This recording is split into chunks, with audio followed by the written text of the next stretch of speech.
Sunday, so I don't really expect many people to be in here.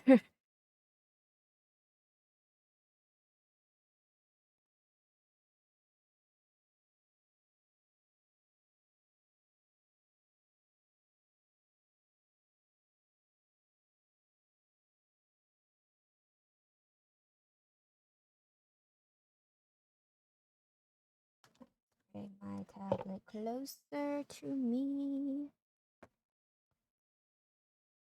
I feel like I should have music, probably.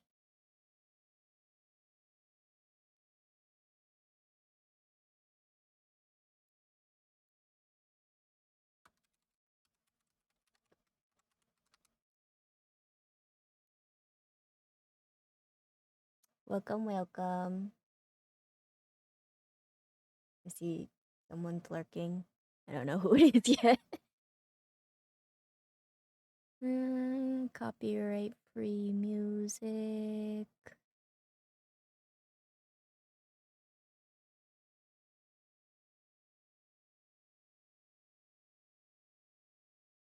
Mm.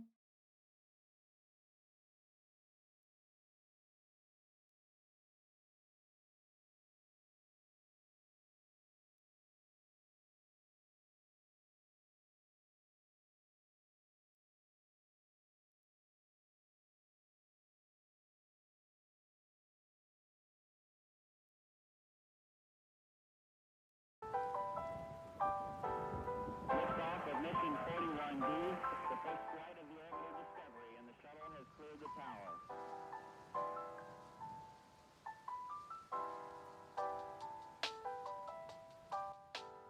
Discovery's 4 computers now have primary control of critical vehicle functions. Let's open a little bit more.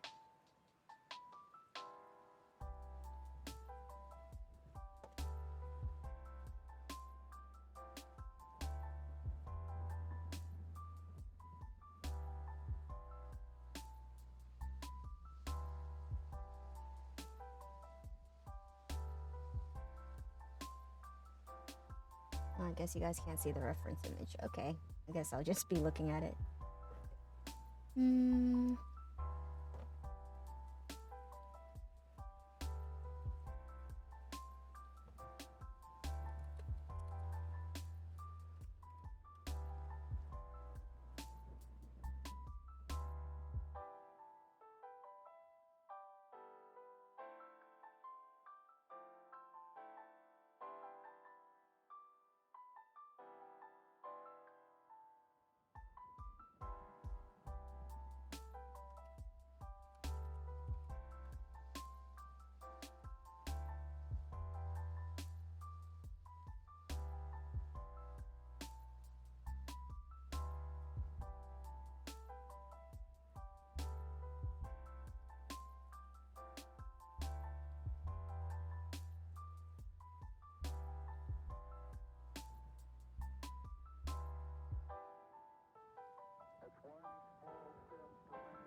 Hi, hi, welcome in.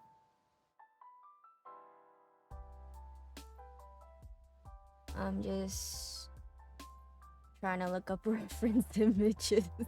I probably should have did this earlier, but I didn't have time. So, yeah, here I am now.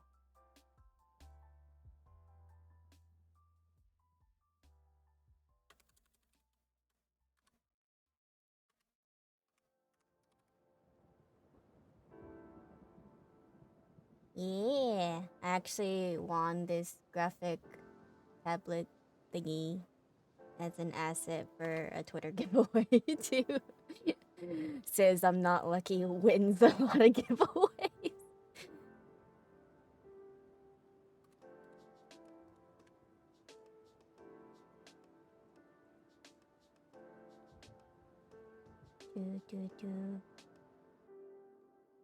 No, the one that I won when I checked my stream like 2 streams ago was for a new overlay and a just chatting screen. So I'll be having like a new game slash chat overlay soon. Probably not by March though, that's what the person said. Which I'm fine, like I'm not gonna complain for like a free overlay. This one works just fine until then, so.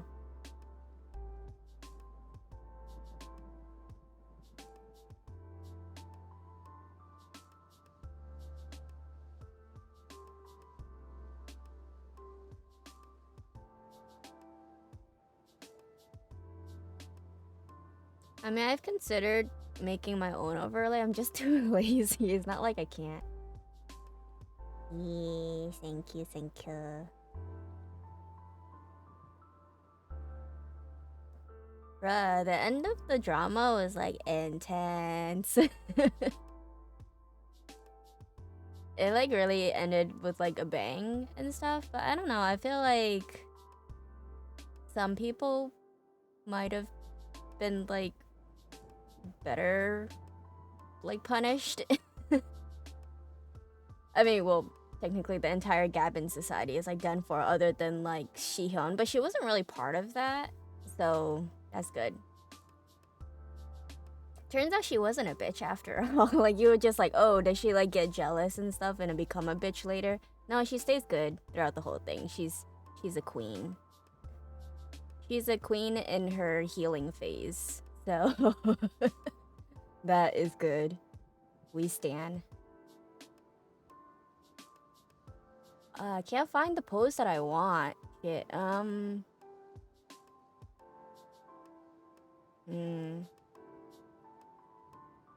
wanted like a particular pose, but I can't find any reference images. I'm just like, am I gonna have to freaking take a photo of myself and use it as a reference or something? You know what? I'll just use this picture I found as like a general thing and then just wing it from there. Yeah. Open image, new tab.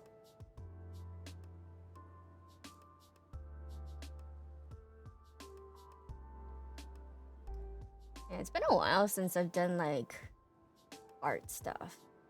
So, especially with like digital art too, so it's gonna be like it's gonna be a time figuring out.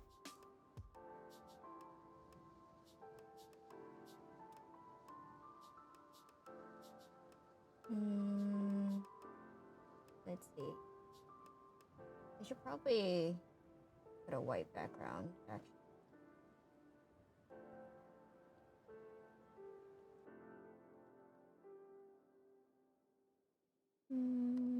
Build white. Yeah. I mean, I might just tell the rest of the story, but I don't know. I mean, I'm fine just telling it to you. If people want to find out, they can just watch the VOD or something. But I don't plan to like retell things. If people miss it, they miss it. Go to my YouTube channel, watch the VOD.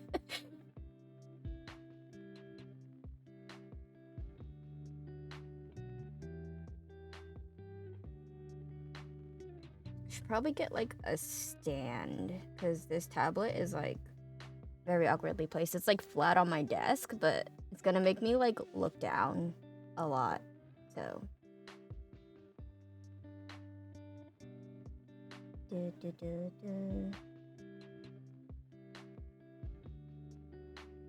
where do I start? How do I want to start? That's a good question, actually. Probably just like a rough sketch, first of all. Yep, scrolling all the way down, please.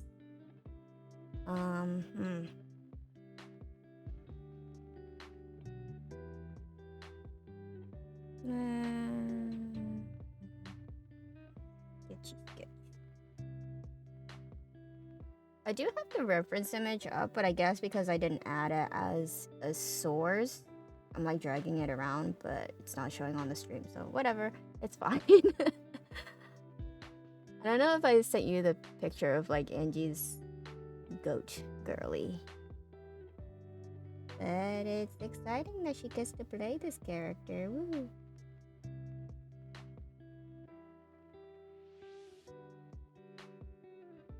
And you said that like half body was fine. I could just send you the image on Discord.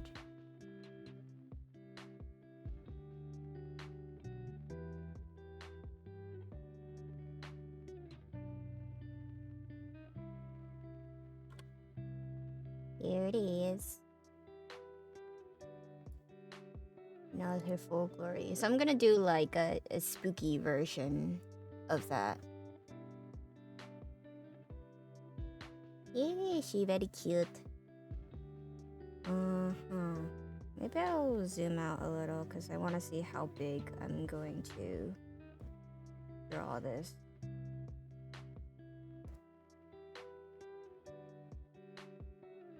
Okay, let's fit the whole thing in here. Where do I want to start? That is a good question. I've never done an art stream before, so I'm like really nervous about like everyone's gonna see my flaws in drawing. Oh, well, here goes, I guess. It's pen. Let's do like a rough sketch of thing. Half body. So it's just. Is it not? Okay, it is registering. Okay. Okay, I guess I need to make the pen bigger. You'd think that I would have tried all of this out beforehand, but no, I didn't. Where did I even leave off yesterday, storytelling wise? Shit, what part of the job was I at when I stopped? There's like so much info in my head too. I don't take notes also, so this is all pure memory. I think I stopped like right before the climax of the story at some point. Or like she like banked her 9,000 followers and then she like said shit about them and called out people for being lackeys and whatnot, and then people didn't like that. They started unfollowing her, and then she had to. Oh, then she started getting sponsored by Jun Kyung. I think I got to there and stuff, and then yeah, it was like around that point that I stopped telling the story.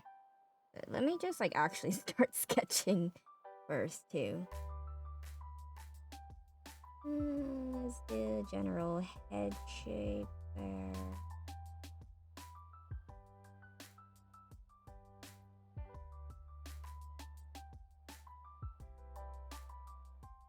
Little hair wispies.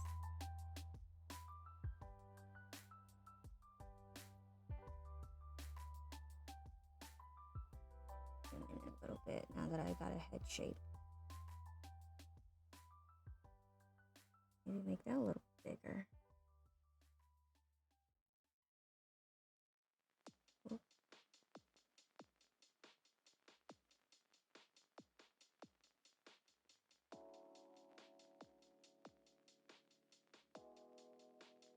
Up.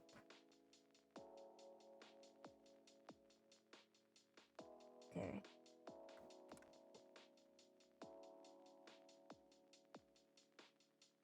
Yeah. That's not the tool I need.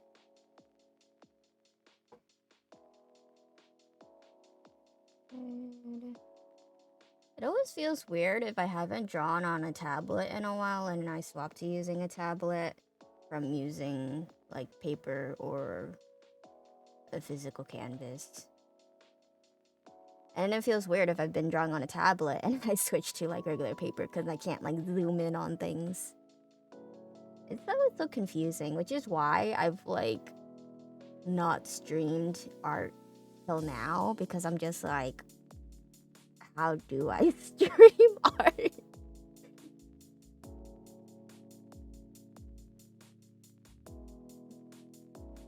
Maybe make the reference.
trying to figure out if those are pointy ears. Those look like pointy ears in the reference image.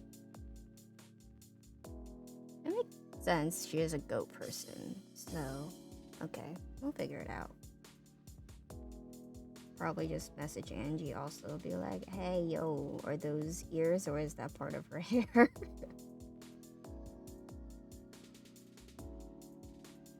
Big old floppy ears.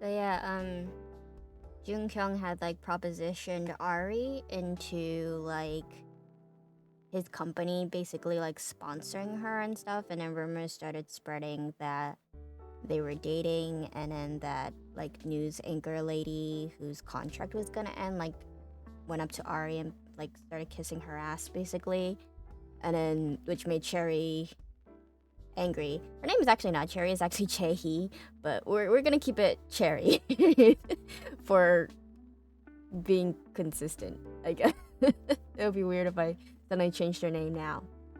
But yeah, like Cherry is like basically super jealous and whatnot, and then but like Ari's not like taking it, and she's just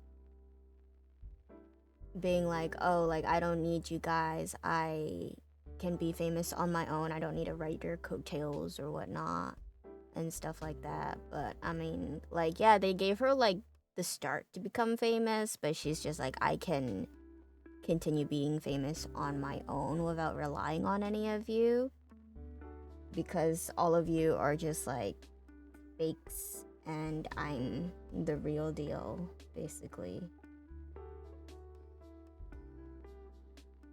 And so she gets like this like anonymous person to follow her, like named BBB Famous, and like this person has like 0 posts and stuff, not even like a profile picture. It's literally kind of, it looks like a spam account at first, but like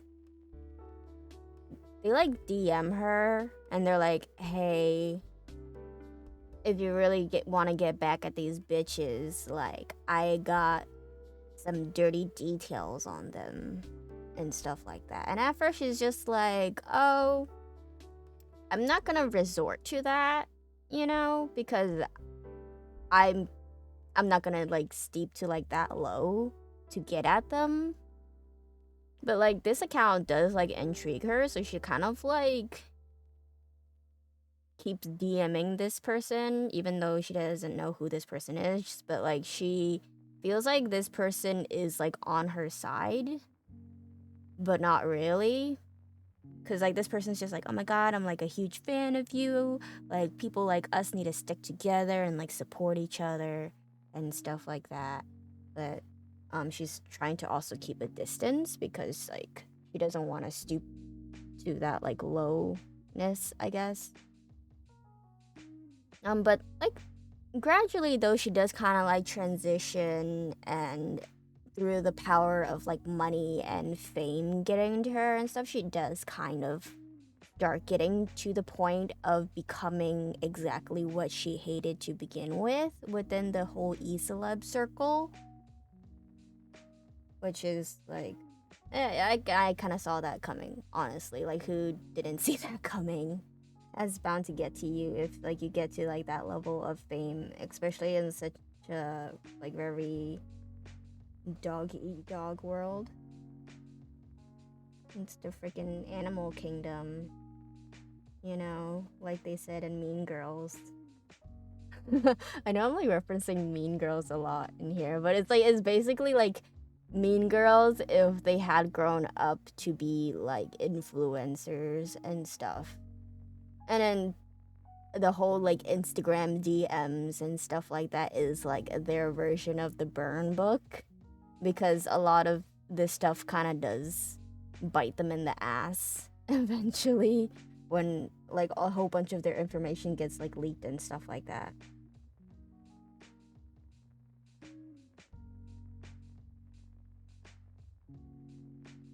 Yeah, Jung Kyung, he's like very clearly interested in Ari, and then like you can kind of see that she's like a little bit interested in him now, because like he sees her for more than simply just like an influencer. Like he liked her for like her spunkiness and stuff, rather than everyone like just approaching her because she's famous now.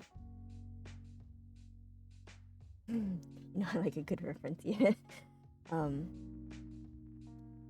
yeah, so yeah, Cherry is like super pissed off because you can kind of guess that Cherry likes Junkyung too, but he like doesn't give her the time of day because he knows that she's a bitch. um and it's really funny seeing her like so pissed off that Junkyung is giving all his attention to Ari instead of her, and then she's just like, Ari is like a nothing, like I'm something, and he only likes her for some reason.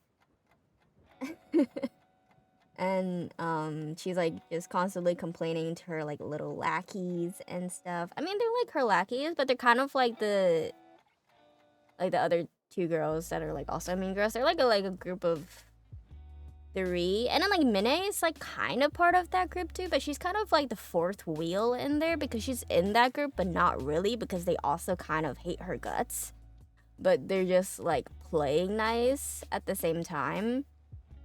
So like so Cherry's group is like herself, like Minnie is like the fourth wheel, and then Cherry's two little lackeys are named Angela and Gina. But I mean, Angela is just spelled Angela, but Gina is like J-I-N-A, so it's like Gina. But I'm just gonna say Gina just to make it easier. Angela. Yeah. I laughed really hard too when I heard Angela. But yeah, so Angela's like kind of like really conniving too, because like she knows how much like Cherry hates Ari, but then Angela kind of like messages Ari one day like, oh, I kind of know a way to get you and Cherry to like make up and not hate each other anymore. And then so Ari, still kind of being naive, trusts Angela, and it's just like, okay, like if Cherry wants to like apologize, or like we can both apologize and be like just acquaintances, not really friends per se, because like obviously they still kind of like hate each other's guts, but as long as they're like cordial with one another and just not freaking backstabbing each other and stuff anymore, then that would be great. So he naively takes Angela's offer, this olive branch, I guess you could say. And then Angela's just like, okay, meet me at like so and so club. And then that's like Cherry's like haunt, I guess. Basically, she goes there whenever she wants to blow off steam, and it's for a very like sketchy reason. Obviously, you know what they be doing in those clubs and stuff, being rich with so much money they don't know what to do with that money. So yeah, Ari shows up to the club, meets Angela, and then Angela takes her to see Cherry. But like before Cherry like goes to the club, she calls like the club owner, and it's just like, "Hey yo, I need to blow off some steam. Give me the good shit before I get there, and like have like your hottest dudes in like the same room, cause we all gonna get high, basically."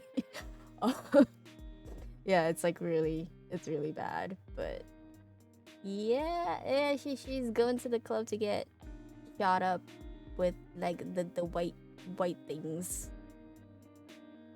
and like the club owner very clearly hates Cherry's guts.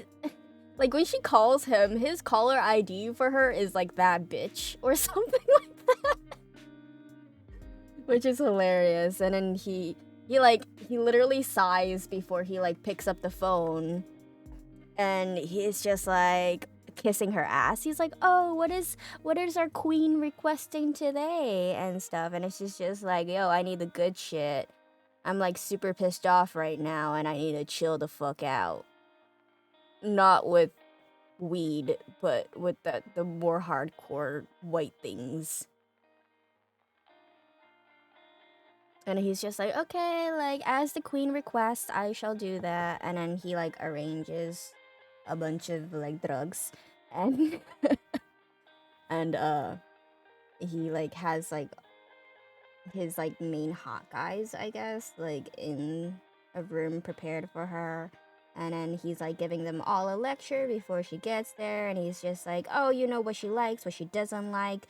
Don't irritate her. She's apparently already irritated. So like if you freaking piss her off, we ain't going home with any money. But if you get on her good side, you can like literally just get like thousands of dollars, maybe like your entire month's rent within the single night." So kiss her ass, basically, is what he's telling them. And yeah, so he lectures them, and then they all go to a room, and then basically before Cherry even like goes in there, everything's all prepared for her. And then when she enters into the club, the owner is like, "Oh yo, I got some new good shit for you, you know, it tastes like apricots." I'm like, "What? Okay, this is weird." I didn't know that drugs could taste like apricots, but apparently that's the thing that draws her in. And she's just like, "Ooh, like you prepared this just for me?" And he is just like, "Yeah, I know you've been like using like the same stuff for a while, and I wanted to like make it more exciting for you and like improve your mood by like giving you some new good things." And then she's just like, "Oh yes, treat me like the queen that I am," and shit like that. So her mood's a little bit better until Angela shows up with Ari in hand, and then Cherry is just like, "What the fuck is she doing here? This is like my place. I'm the queen in this club." And um she's like super pissed off, and then Ari is just like, "Didn't Angela say that you wanted to talk to me?" And then Cherry is just like, "I never said I wanted to talk to you. Like what the fuck, where did you get that idea?" And then Ari is like pissed off at this point because she's just like, "Okay, so Angela straight up just lied to me." And then Angela's just like, "No, no, no, no, like please stay, um like Chehi just needs to like chill out a little bit, if you get what I mean." And Ari's just like, "I don't know what you mean. Are you gonna say that she's gonna get drunk, and then once she like loosens up from drinking, that she's gonna like magically like call a truce between us?" And Angela's like, "Yeah, kind of something like that." And so then Ari being this is like what pisses me off. I'm like, how naive can you get, you know? So she chooses to believe Angela yet again. And she's just like, "Okay, I will stay at this club." And then I don't know how much time passes, probably like within a half an hour or so.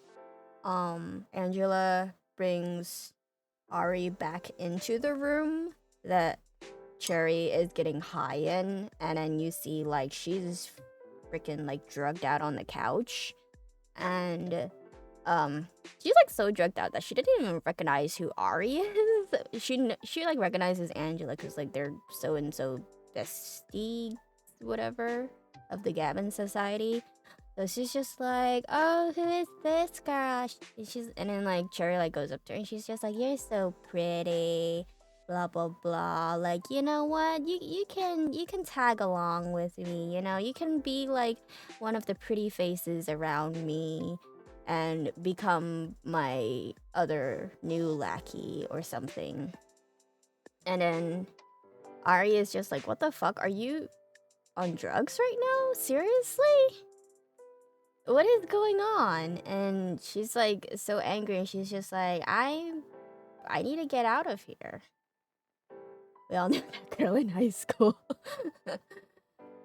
Yeah, so then Ari's just like, yeah, I need to get out of here before like I get in trouble, because like you guys are doing drugs, and like I'm like an unwitting witness right now, basically. And then as she's like about to leave, like Cherry kind of like drags her by the arm and stuff, and it's just like, come on, don't be like such a party pooper and stuff and whatnot. And then uh Cherry's just like, you know what, like if you're here to become famous like us, like let's take a selfie together. So then Ari clearly doesn't want to be in the picture, but like Cherry snaps a photo of like the two of them together in the club before she has like any time to like react and stuff. But you can see that like Ari is like looking off into like the corner of the room or something as Cherry snaps the photo, and then she posts the picture. Well, Cherry posts the picture on her fucking Instagram. And you can clearly see that she's like drugged out. She has like smeared mascara and like lipstick, and like yeah, she like looks fucked up. And then she doesn't even write a proper caption. She like keyboard smashes in the caption and then uploads it to her Instagram. And then at the same moment, Jihyun, the queen that we love and stan, she is at like this kind of like lounge area in like a fancy restaurant, and she's talking to like Jun Kyung and stuff, because like she wanted to talk to him more about like how he really feels about like Ari, and if he's like really serious about her or not. Which is why I love Shihyun. Like at first I was like very suspicious about her, because like I've seen too many K-dramas where the goody like ex-girlfriend turns into a jealous bitch, but she stays a queen throughout the whole drama, and we love her for that. Then yeah, so she's like talking to Jun Kyung, and then he's just like, I think I'm for once actually serious about Ari. Like I haven't been so serious for another woman other than when I was with you. And then Shihyun is just like, do you really think I was the one that left you? And he's just like, what do you mean? You were the one that broke off with me. And then she's just like, yeah, but I had my reasons. Like, did you not understand my reasons for doing so and stuff? And then she was just like, the fact that you didn't chase after me and try to get me back and stuff. In the end, yes, I was the one that I broke up with you, but like you not chasing after me to fight for our relationship means that in the end you were the one that had left me. And then she was just like, where the fuck the mentality is toxic as fuck. Yeah, I mean it is toxic, but other than that though, she be a queen. And then she was just like, I had my reasons for leaving you. And then she was just like, but as she was like about to explain why, her husband shows up. Her husband plays a very big role in this drama too. Her husband's a like he has his own law firm. Yeah, I really fucking hate her husband so much. She's basically like his trophy wife and stuff. And yeah, the reason why she married him was because her dad wanted to be like, well, her dad's a politician, and he wanted like a snazzy law firm lawyer son-in-law and stuff. Like, I mean, Jun Kyung is also like high up there, being like the CEO of a cosmetics company, but like her family wanted her to have like a lawyer as her husband. So yeah, that's the reason why she had to break up. Cause we know with politics and corruption and stuff go hand in hand. So allegedly. I ain't calling out any politicians out in this stream. I am simply a small streamer, but allegedly, politics go hand in hand with corruption. So that's why she had to leave Jun Kyung for her husband. And yeah, so as she was like about to explain more on like the reason why she had to leave Jun Kyung, her husband shows him, and it's just like, oh, what are you two doing here? And then like you can clearly see that the husband did know that they were an item before he had married his wife and stuff like that. So you can kind of see like a glint of jealousy, or not even just jealousy, more like, how dare you try to take something that is mine kind of mentality. Because like he's not even like jealous of his wife. She's just like simply his trophy at this point. We hate men here. um but yeah, he's just like, oh, what are you like two doing here? Because like he went to this restaurant, and then like the host person was like, oh, like, nice to meet you, Mr. Taejung. Like your wife showed up here before you. Were you guys having dinner together? Only for him to find out that she was with Jun Kyung here. And so he's like kind of pissed off seeing that his wife is with her ex Boo Thang. And as they're about to like kind of get into an argument or something, or as he's gonna like confront why she's with her ex at a restaurant, Jihyun's like phone notifications go off, because I guess she has notifications turned on for whenever Cherry makes a post. So as her husband's about to confront her, she like sees the freaking drugged out selfie of Cherry on her Instagram. And then Jihyun's just like, oh my god, honey, like, we gotta go right now. We gotta do some, you know, some PR shit. And have your sister erase this post and pretend like she totally was not drugged out. Yay, we love a PR team. um, but then they show up to the club, and I don't know why the husband's not there, because it's his own freaking sister, but Jihyun shows up to the club with Jun Kyung and not with the husband. Or maybe the husband is like trying to like handle it from like the law side of things by like going back to his office and then like getting his like little gang of lawyers to erase all that shit. But yeah, Jihyun shows up to the club with Jun Kyung, and then Cherry is like laid out on the couch and kind of passed out, but not in like a dangerous way passed out. She still has like some consciousness, and she's not like dead. But there is somebody that's drugged out with her, and it's like one of the employees of So Club. And he clearly looks kind of like in the danger zone of basically overdosing. And Yeah, so Junkyung shows up there. He sees Ari is there with Cherry and Angela and Gina. I think Gina's there. I don't know. Gina's not super important in this. I feel like Angela even plays a bigger part than Gina does. And Gina's just there. But yeah. Yeah, so Junkyung, he goes up to Ari and he's just like, "Oh, I thought better of you. I thought you were different from these girls."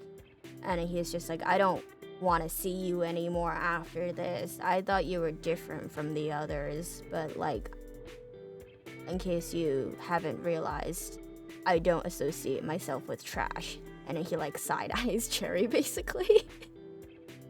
Because he hates her guts so much. The fact that she's just like running with like daddy's money and stuff like that and doesn't give a shit and just does drugs and other things and just spends money willy-nilly like it's water. So yeah, as Junkyung is about to leave, you hear like a commotion within the room, and then you see the club owner is doing CPR on the employee that has apparently overdosed. And yeah, he's doing CPR. The guy's not waking up, and then Junkyung, he like pushes Ari aside and he starts doing CPR on the guy instead. And then Ari is so like she's like out of it, not because, well, she hasn't done any drugs, but she's out of it because she's just like in a state of shock because she's never witnessed anything like this before. She just like clean herself. She's just super naive, and I'm just like, girl, come on, get your shit together. And she's just like standing there like in shock watching Junkyung perform CPR on a dude.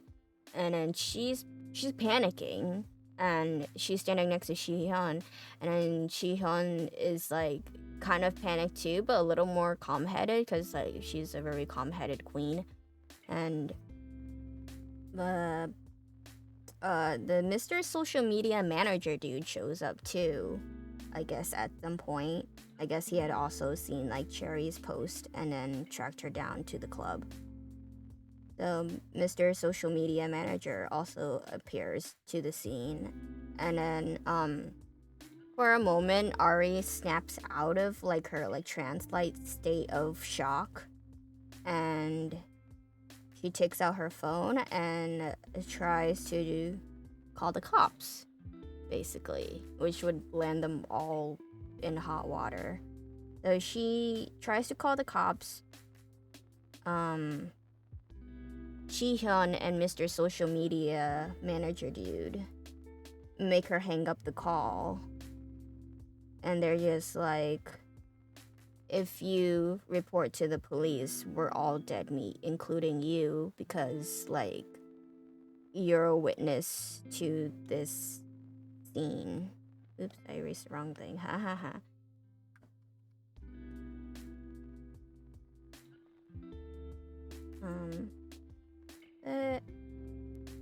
Yep, so they have her hang up the 911 call, or I guess it's 112 in Korea, apparently. Yep. And then she's just like, what are you doing? Like, we have to like report this. We have to like call a hospital or something and get like professional medical help, because this guy, he might just die, and I don't want this on my conscience. And yeah, social media manager, he's like not helping. He's just like yelling at her and being like, if we're going down, you're going down with us. But Shihyun is like trying to reassure Ari that everything will be fine, and she will make sure that the guy gets like proper help and stuff like that. So Ari is like talked out of calling the police. Well, she did dial the police, but then she had hung up at this point. or was like forced to hang up. And then they're just like, oh shit, like the guy's not waking up, we need to get him help right now. So then they like pick up the dude and then kind of just like uses like the back halls of the club to go to like the back of the club, and then from there an ambulance picks up him and Cherry. Well, Cherry's fine. She's not overdosed, the other guy is.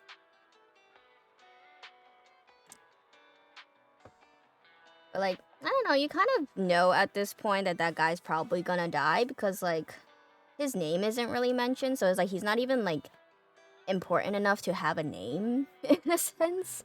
So you're just like, oh, he's like literally just created to get written off, huh? Which is very bad if you think about it. But yeah, you can kind of just assume that, yeah, that guy's not gonna survive, or he's just gonna be like brain dead at some point. If he isn't already. Yeah, so he's taken to like a hospital. We don't know if it's like an actual hospital or not yet that he gets taken to, but like, yeah, he's taken away in an ambulance. But you don't know like what hospital and whatnot. And then Ari is like, she goes home and stuff, and then as she's like about to walk into her house, she's about to call 911 again. And yeah, as she's about to call 911 again, her like coworker bestie, at this point they both like quit from being this door-to-door saleswoman for that little small beauty brand, and like kind of just are making their money off like sponsorships and stuff now. But yeah, the friend comes up to her and it's just like, what are you doing out here? Like, come on in and stuff like that. And then yeah, so that's like kind of like the climax of it all. Because like, and now Ari has kind of gotten a little bit too far in that she can't really get out without, you know, dealing harm to herself now. Because she's like within this little scandal, even if she was just a witness, but like she was there at the scene and probably could have done something to prevent it from happening. And then so like her coworker friend tells her to go inside because she has like really good news for them. And then you can before this little event happened, Ari decided to kind of establish like her own kind of thing from being simply just like an influencer to having kind of like her own marketing and like products to sell and stuff like that. So she had gone to like this like wholesale location and stuff, and then she would just like bulk order clothes and whatnot from like the money that she already had from like these sponsorships and whatnot. And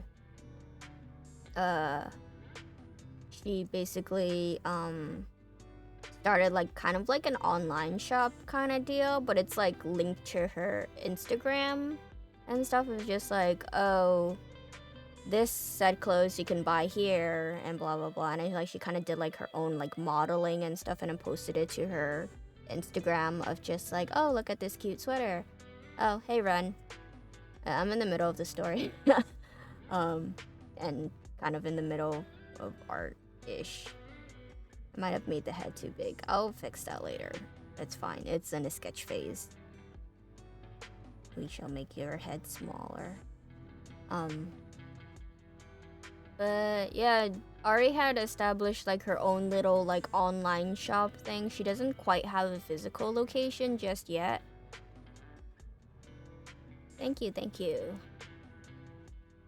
Yeah, I did the hand cursor thingy myself, but the tablet I won in a giveaway.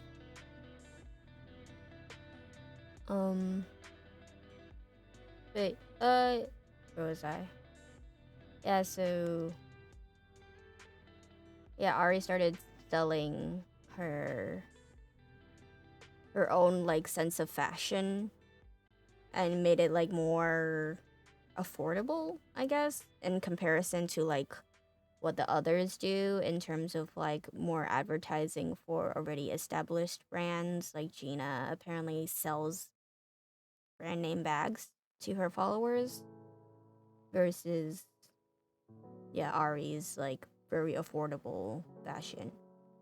And yeah, Ari kind of is like blindsided by like the sudden boost of shoppers that her coworker has told her that she like kind of pushes this like scandalous drug thing to the back of her mind.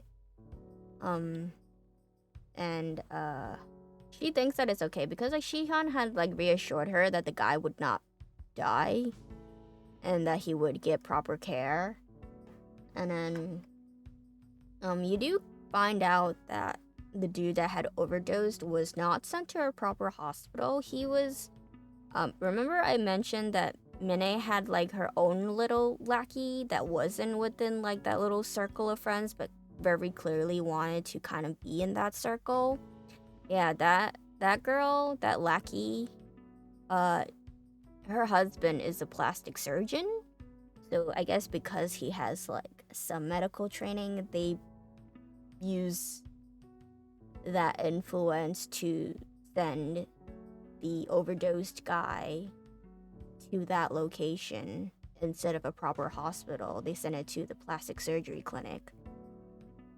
And yeah, he's like basically on like life support, and the plastic surgeon guy is like working 24/7 on his own with like his own like discreet little nurses and stuff, trying to help bring this guy miraculously back to life without proper medical care from like an actual doctor that should be doing it. Not that he's not a doctor, but he's a different kind of doctor and not as qualified to bring someone back from an overdose.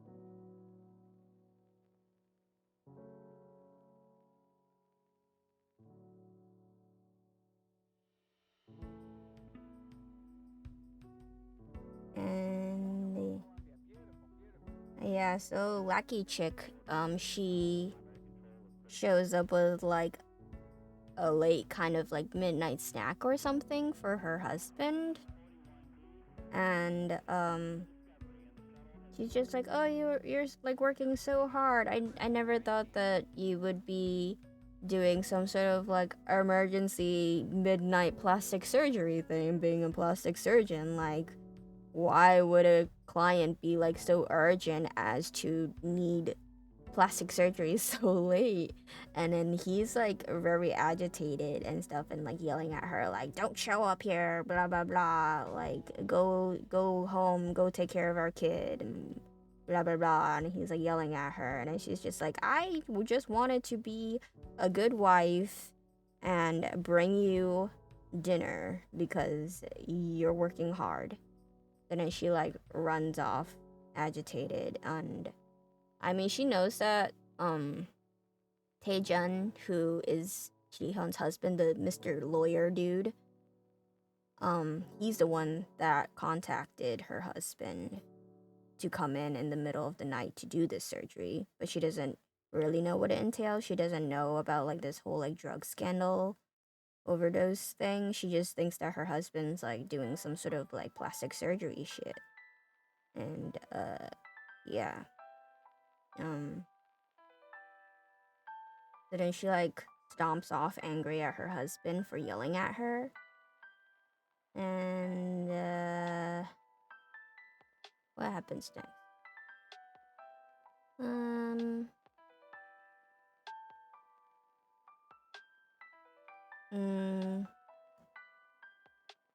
at this point, Mine is like kind of angry that Ari is so suddenly famous from her like fashion thing that she wants to sabotage her. And she's like trying to like dig up info on Ari and stuff like that. And then meanwhile Ari gets like more DMs from like BBB Famous and whatnot. And then BBB Famous is like starting to get irritated because now that Ari has like started getting more fame, Ari's not responding to her immediately. As BBB Famous is a woman, but we don't know who it is yet. But yeah, it's gonna be revealed later on. But let's just say people that do not seem super significant end up playing a larger role in like later on into it. So it's just like, yeah, pay attention to small details basically within the story. But yeah, BBB Famous is starting to be irritated because BBB Famous is like, oh, like I kind of am the reason why you were kind of able to start achieving this fame, and now that you're actually like becoming more popular and stuff, you're ignoring me now. Like answer me immediately when I DM you. And then Ari's just like, I've just been like really busy that like I just needed a moment to myself. I had to turn off my phone because I've just been getting so many comments and stuff from people about my shop and whatnot. And like I've been selling so many items that like I'm just like busy like trying to pack things and stuff because like it's just Ari, her mom, her brother, and the Miss Little coworker that are like doing all of this right now. They have yet to really employ like a full staff crew yet. So she's just like, oh, I've just been like really exhausted because like it's only just a few of us right now. Like I haven't hired more people and I didn't expect to like blow up as much. So I'm just like trying to like pack all these orders and then trying to order more clothes to keep up with the demand. And then BBB Famous is just like, oh, you think you're better than me now or something? Like, don't forget, I'm the reason why you got this far. And BBB Famous basically like threatens her. It's just like, oh, fly too high to the sun, you're gonna like fall like really fast. And I'm just like, okay, nice Icarus reference right there. And yeah, so BBB Famous had like threatened Ari, and then Ari's just like, oh, I'm sorry, I can't like, you know, listen to this demand of yours because it's like super unreasonable. Like I haven't forgotten you. I'm like thankful for you helping me with like your information and like your inside details and stuff like that, but like I can't have my phone with me like at all times, you know, just trying to like immediately respond to you as soon as you DM because like I have a life of my own. I'm not ignoring you. I do reply to you as soon as I can.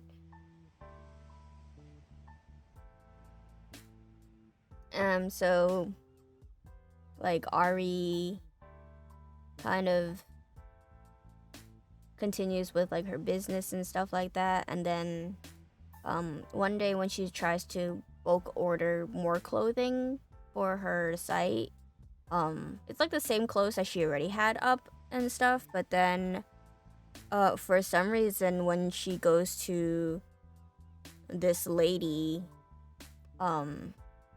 to order even more clothes because she's like running low on her stock, and she's kind of like selling more than what she has available at this point because she thinks that she could just go and restock easily. But then when she tries to do that, the woman that she had like a deal with suddenly says that she can't bulk order from her anymore, and then she's just like, wait, why? We had like a deal. And then the woman's just like, oh, sorry, but like a different store has claimed exclusivity rights from like, you know, these products that you want, so we can't sell these to you anymore because now it's like exclusively only available to this shop that is trying to sell the same things as you. So then Ari's just like, what the fuck? Like we had a deal. Like you're gonna suddenly like claim that I can't buy from you anymore when I've been buying from you? And the woman's just like, oh, I'm sorry, like, this is how business is, you know, like, I can't defy this person because this person is more powerful than both you and me right now. And then Ari's like, who is this person? And then the woman's just like, oh, it's Yuri, this other e-celeb that runs this business called Besta Room. And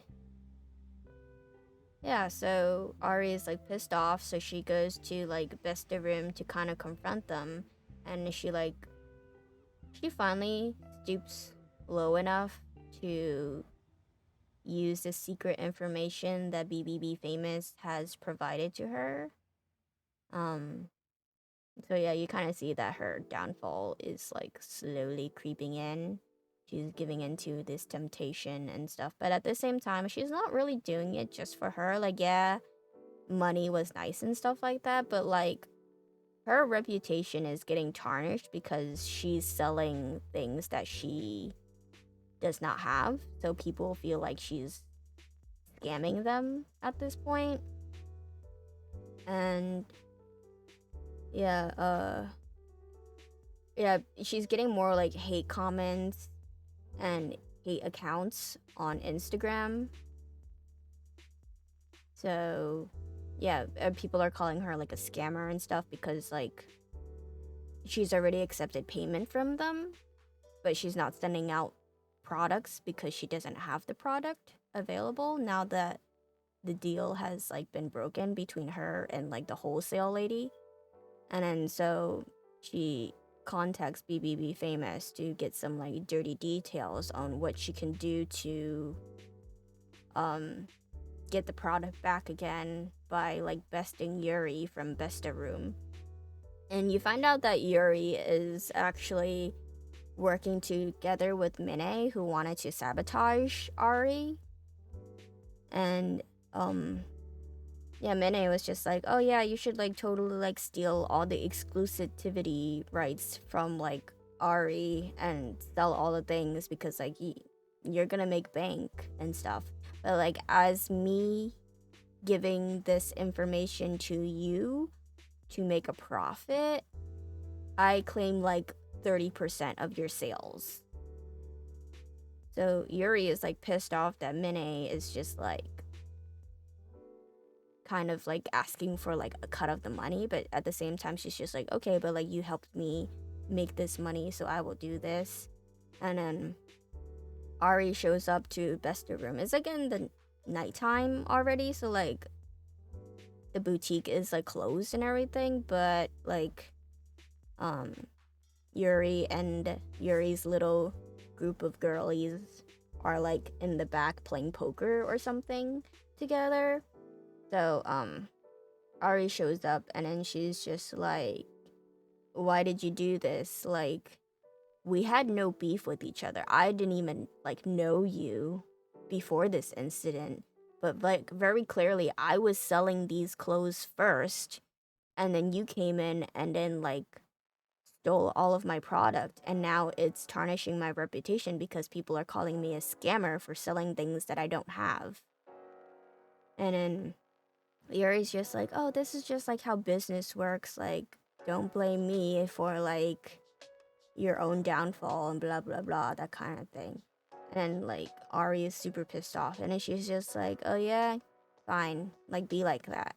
And then like she sits down at their poker table, and then Yuri's just like, what are you doing? And then Ari's just like, you want to play poker? Poker is more fun with like a bigger group. You only have 3 people. Let's add a fourth person in. And then they're just like, oh, whatever. But like, just to let you know, like the lowest bet is like $1,000. And then she puts down a stack of cash from like her purse. And you're just like, oh fuck, what is this, like all the money that she has left or something? What is she planning to do? Like, how is she gonna win?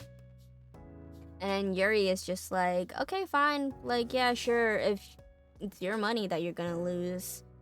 And then they start playing poker. And then Ari keeps on putting down bigger and bigger bets. And at first you're just like, what is she doing? Because like she puts down a chip And she's just like, I put down 1 million. And then they're like, okay, $1 million? What is this? And then she sets down another chip, 2 million.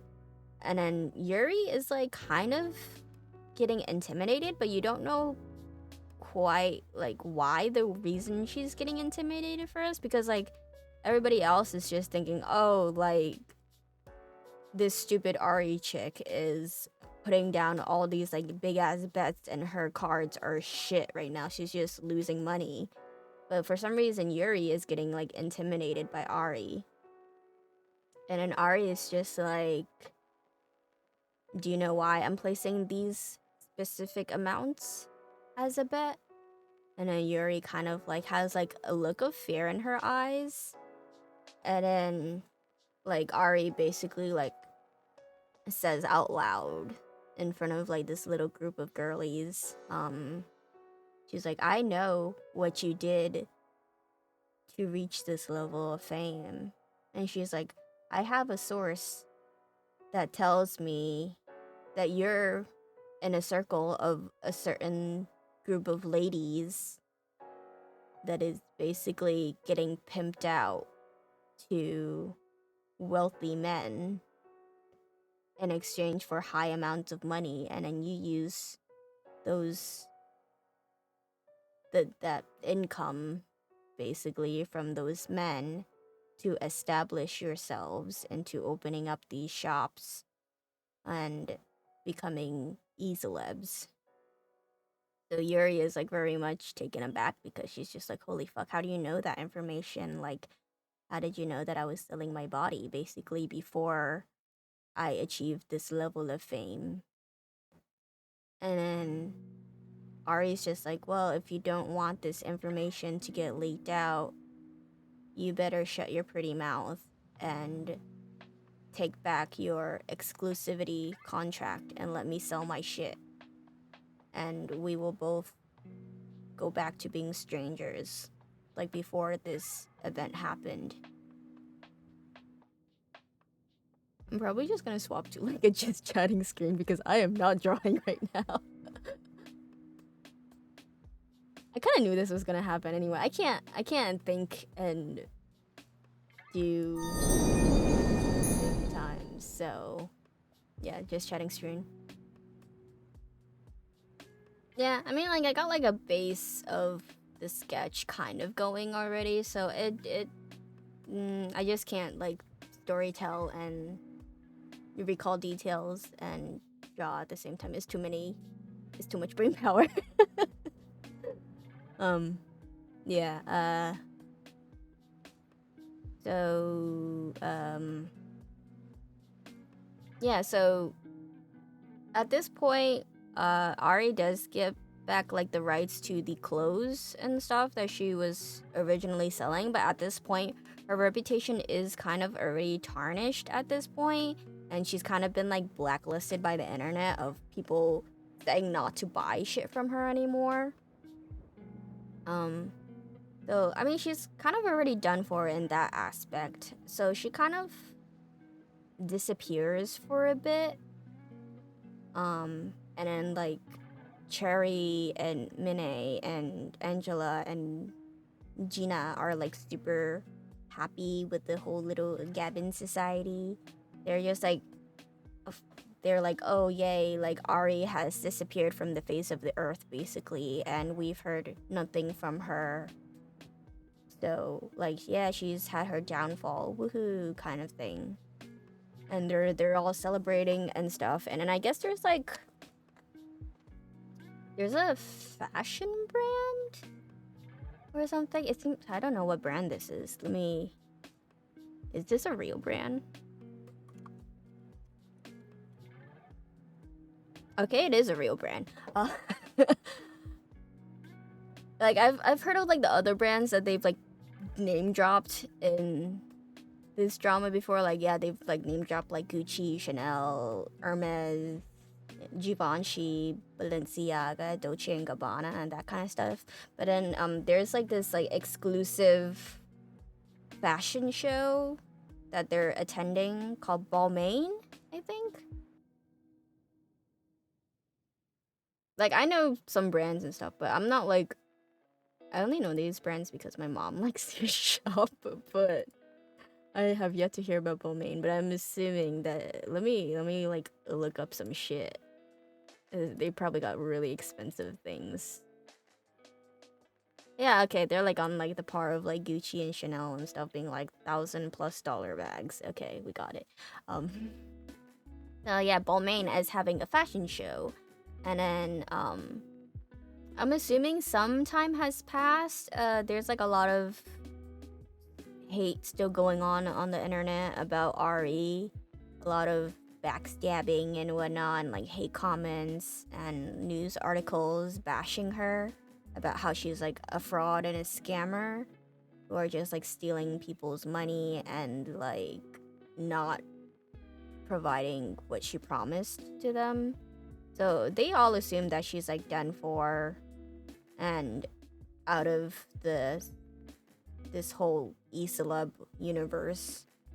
And then they go to this like fashion show, and then like you see like there's like a few celebrities that you see like on the red carpet that I do kind of recognize, but I can't really put like a name on, but I've definitely seen them in like other K-dramas, and then like a few of them look like they might even be like K-pop stars or something. But yeah, Balmain has this fashion show, and then Gabin Society is also in attendance to this too, but like yeah, they're e-celebs, but they're not quite on the level of like these like K-drama actors and like models and um K-pop stars. So they're like sitting like in one of the back rows versus like the people that get to sit like right up close to where like the runway is. And uh they're just like, "Oh my god, like these were the best seats that we could get, but like I heard that Angela was able to nab like a seat in the front row and stuff, but it seems that she can't make it apparently, even though she was like super excited and bragging about how she had nabbed a front row seat." And then they see like an empty seat in the front, and then they're just like, "Oh, that must be like Angela's empty seat because like the show is about to start and it's still empty. So that means that's probably the seat that she got, right?"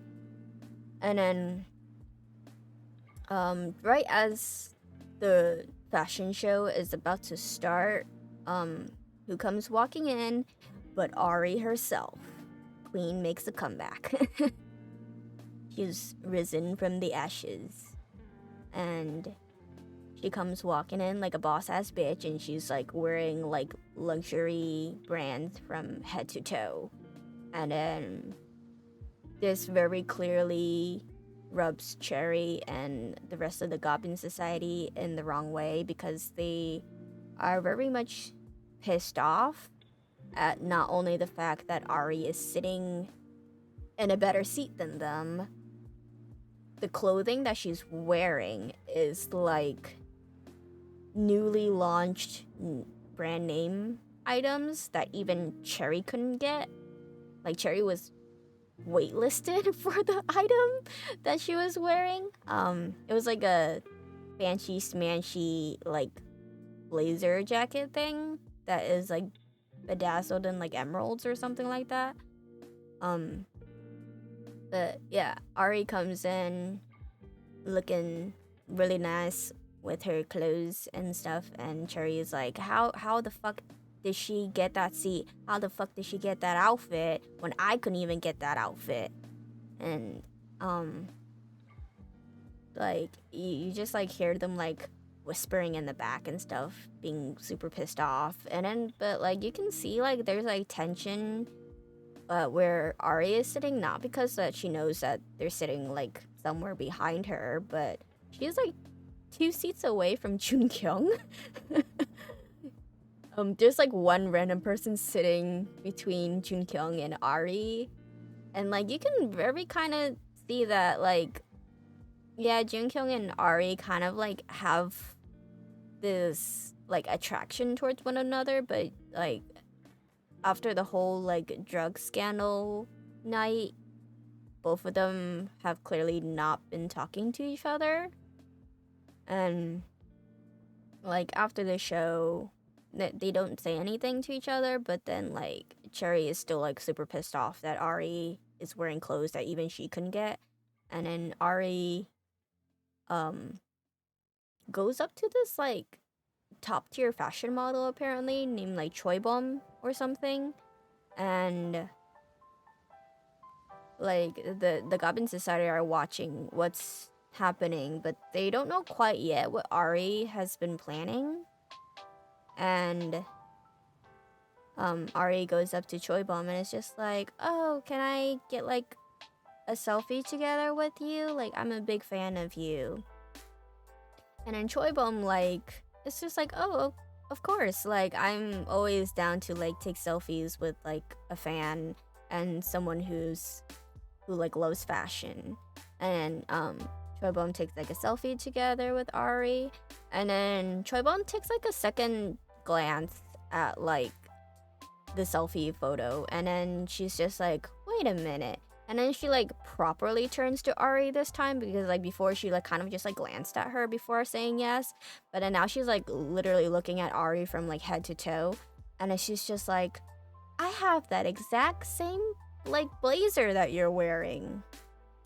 It's just like, oh, I heard that it was like really hard to get. Like, how were you able to like nab this like jacket and stuff? And she's just like, but also the way that you chose to style this is like phenomenal.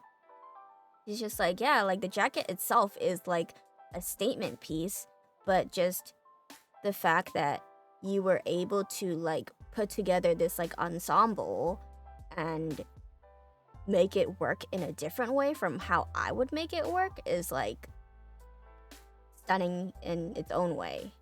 And then Ari's just like, yeah, well, I do sell my own products and stuff. And then at this point, Ari has hinted that she's no longer in like selling like wholesale items. She's like her own brand now, and she's been designing her own fashion line herself, from like the design to the production to like everything, while she's been in this like radio silence. Please show me these outfits later. Okay, yeah. Uh, yeah, this is why I like watching these like certain like K-dramas with like these like filthy rich people, because like yeah, the tea is awesome, but also I do like the fashion in there too, because like I don't know. So I'd be down to see the outfits as well. Well, I mean, if I can find the outfits, I'll probably like show them or like post them somewhere. But yeah, I mean, I could probably like bring up at least some of the outfits.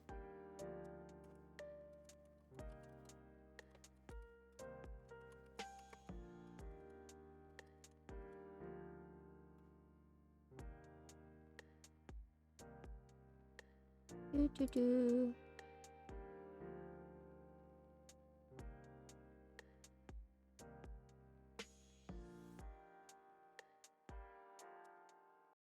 I'm gonna put a pause to the music.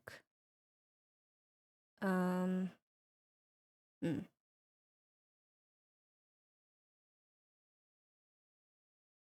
Yeah, maybe I'll just like display my monitor or something where my mouse is acting up. Come on, okay.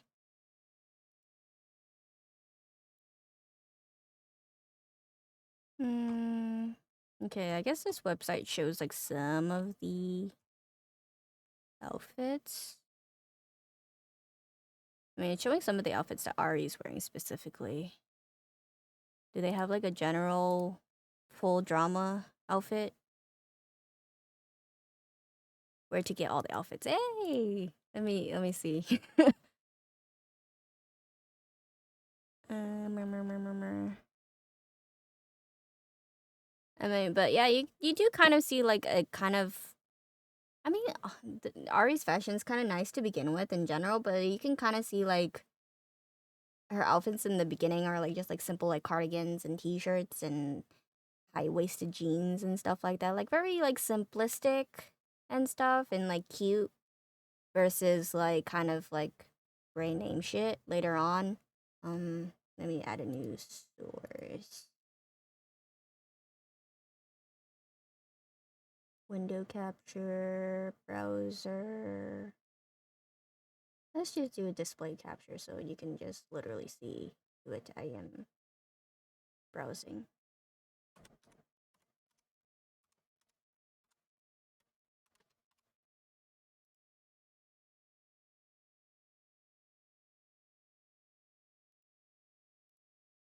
Whoop. Okay, that is huge. Let's just. I'm gonna cut you off, chat. Sorry.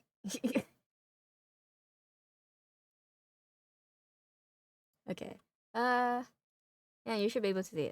This is like one of the dresses she wears. I think this one specifically was like the episode where Jun Kyung was just like, "Oh, I'm gonna sponsor you, become like, one of the faces of my company," kind of thing. And then like she does like her little glammy fashion show, little glow up episode. But like her earlier fashion is like this, where it's just like kind of just like very like academia inspired, like simple cardigan with like a university t-shirt or something. I thought it said college, but I guess it just says ledge. But yeah, this is Min um that's next to her, the bitch. um yeah, that's like one of the outfits. Ugh. Oh shit, it's $4,990. Oh, it's an Alexander McQueen dress. Okay. And then the necklace is $42. Okay. Oh, okay. The necklace is more affordable. Um, yeah, that's like Chanel bag right there. And then this is like when she starts like showing her fashion sense of just like, oh, this purse goes with this dress and stuff like that. And that's a $3,000 bag. And then like different dress. Another Alexander McQueen red drawstring cutout midi dress. $1,597.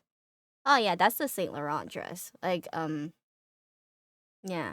As you can see, I like described it as like a tweed kind of like one piece kind of blazer skirt dress thingy where it has like the little feather cuffs and it's like a blurry picture, but like when you see like the close-ups in the actual drama itself, it's like kind of bedazzled and like Swarovski from like here and there and stuff like that. You can see that it's like kind of sparkly in this blurry image too. Is it bad that I can see Kari from Kingdom of Hearts wearing that dress with all the zippers? Yeah, I could see that too. And then like this is like one of the other like sponsor dresses. It's very cute, pink bow. Area pink bow embellished mini dress. It doesn't even say the price on this. I'm assuming it's super expensive and out of my budget. I don't like this dress. It looks kind of weird. I'm sorry. It's probably really expensive. Yeah, it's a $2,000. I would not wear that. I would not wear that friggin' $2,000 dress. Yeesh. Um, where was I in the story before this? Shit. I wonder. Oh yeah, I was like talking about like the Balmain fashion show. Do they have that blazer here? But yeah, I do kind of like her more simplistic fashions. She wears like a lot of like cardigans and stuff through the drama. This is when she's like setting up the wholesale shop thingy, and then this is like her little brother who's like good with computers and stuff. And then her brother is like really cute because as he's doing this, they're like in an internet cafe, and he's just like, "Yo, if I like help you with these posts and stuff and like the editing and like managing your shop, are you gonna buy me a PC?" He's like begging her for like a PC half of the time that he's there, but it's like it's super cute. Shit, that's a $600 sweater. Um. Oh, Ralph Lauren. Shit, 500. Oh yeah, this is the blazer that she styles her own way. As you can see, like the model, she's kind of like more on like the classier side, I guess. But then like the way that likes to style her clothes is more like kind of like on like the cool kind of punk-ish side versus typical classy blazer that most people go for. So yeah, she shows up to this fashion show and this, yeah, later also it seems, yeah. Um I mean, I think in general it's because like a lot of K dramas they're more like conservative about fashion, so like they don't want like boobies out and stuff, which is why they probably have that white layer inside that like corseted looking like tank top black thing that she's wearing. Because like yeah, it looks like it's a little low for that tank top that her maybe some cleavage would have shown, which is why they put like that inner white layer inside. Yeah, she does like layers. Um, but yeah, so this is like the outfit that she wears, and then the person next to her is that like super top model person who's like she's in the drama they mentioned that she's like the muse of all these like fashion brands and stuff. Yeah, so because Ari wanted to make like that networking connection with her, she purposefully gets this blazer because she knows that this model Choi Bum has the same exact blazer, so she wanted to like catch her attention with like her sense of style and stuff and how she styles certain things. So like after she gets this selfie with Choi Bum's like super like interested in her and it's just like, "Oh my god, like I love the way you styled this like differently from how I would style it." And stuff like that. And then Choi Bum even posts their selfie and like this full body picture of the two of them together on her own Instagram and even like tags Ari in her post and being like, "Oh, I just like met this like super cool person who is establishing her own fashion brand called Ari and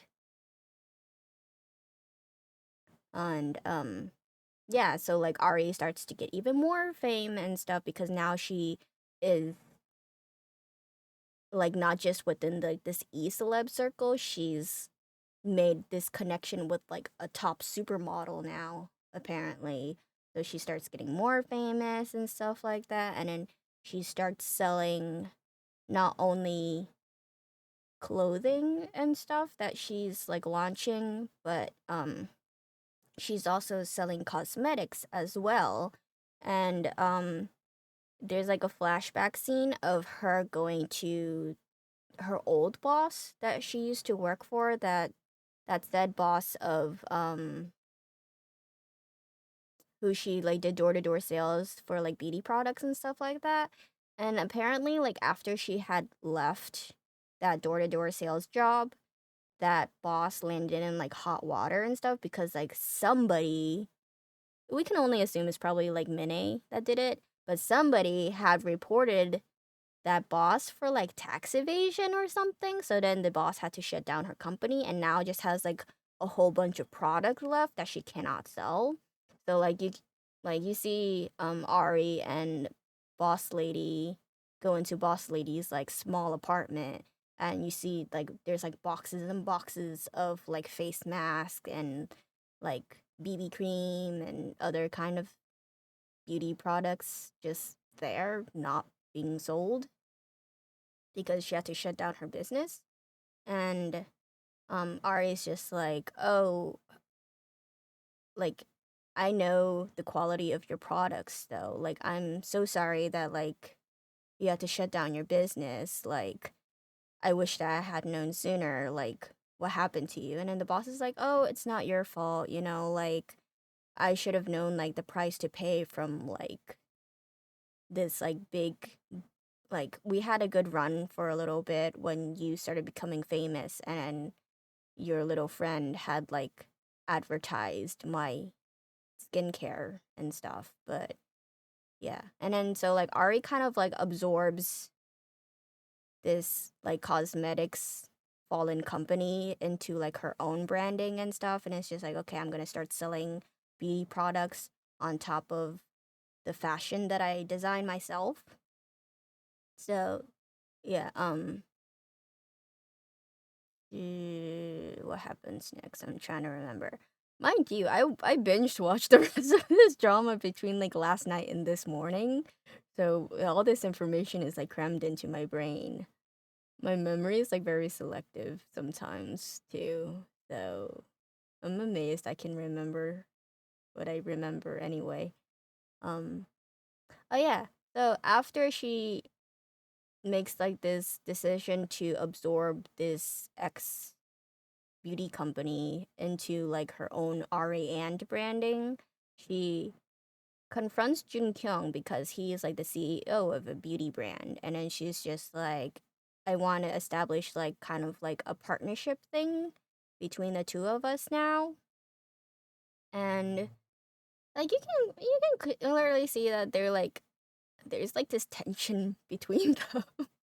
But you're just like, oh, is she gonna like give in and admit that she has feelings for him? I mean, he's mentioned more than once that he is very clearly interested in her, and she's even rejected him at times when he did ask her out.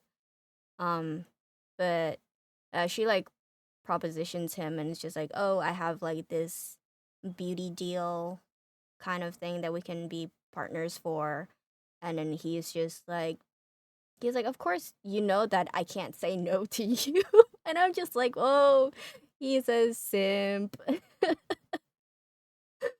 It's so funny though.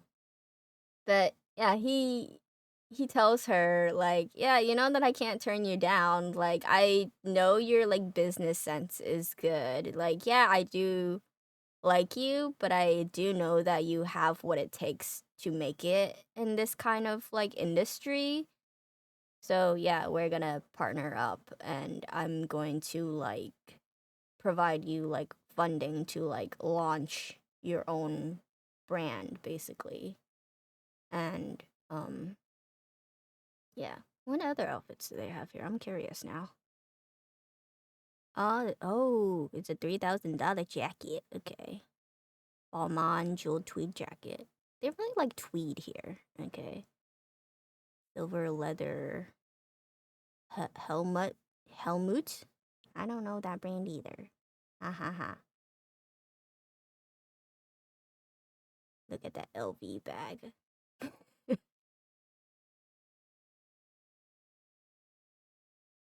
Lucky BB leather handbag. Yep. Oh, okay. So this is gonna come up soon. Um, so when she Oh yeah, there's like a lot of like purses that kind of have like the little lock thing. Um, yeah, I have seen like other like LV bags and some Chanel bags kind of have like the little locks on them. So it's not a new concept, but yeah, it's just I love K dramas and their fashion. And like I know I'll never wear this shit, but like it's still interesting seeing how it like incorporates it too. Like depending on how long I decide to stream today, I'll probably even look up the fashion from the glory so then we can all like kind of just see what Queen Bee was wearing and stuff, and like the renowned green shoes that have been mentioned in that drama. Um so yeah, Ari makes a partnership with Jun Kyung to launch her own brand, and then she gets like sponsorships left to right and blah blah blah. And then she's about to have like her own like launch party and stuff. So she gets she gets sponsored this pink dress. Um it's a very cutesy dress, I guess. I wonder how much it is.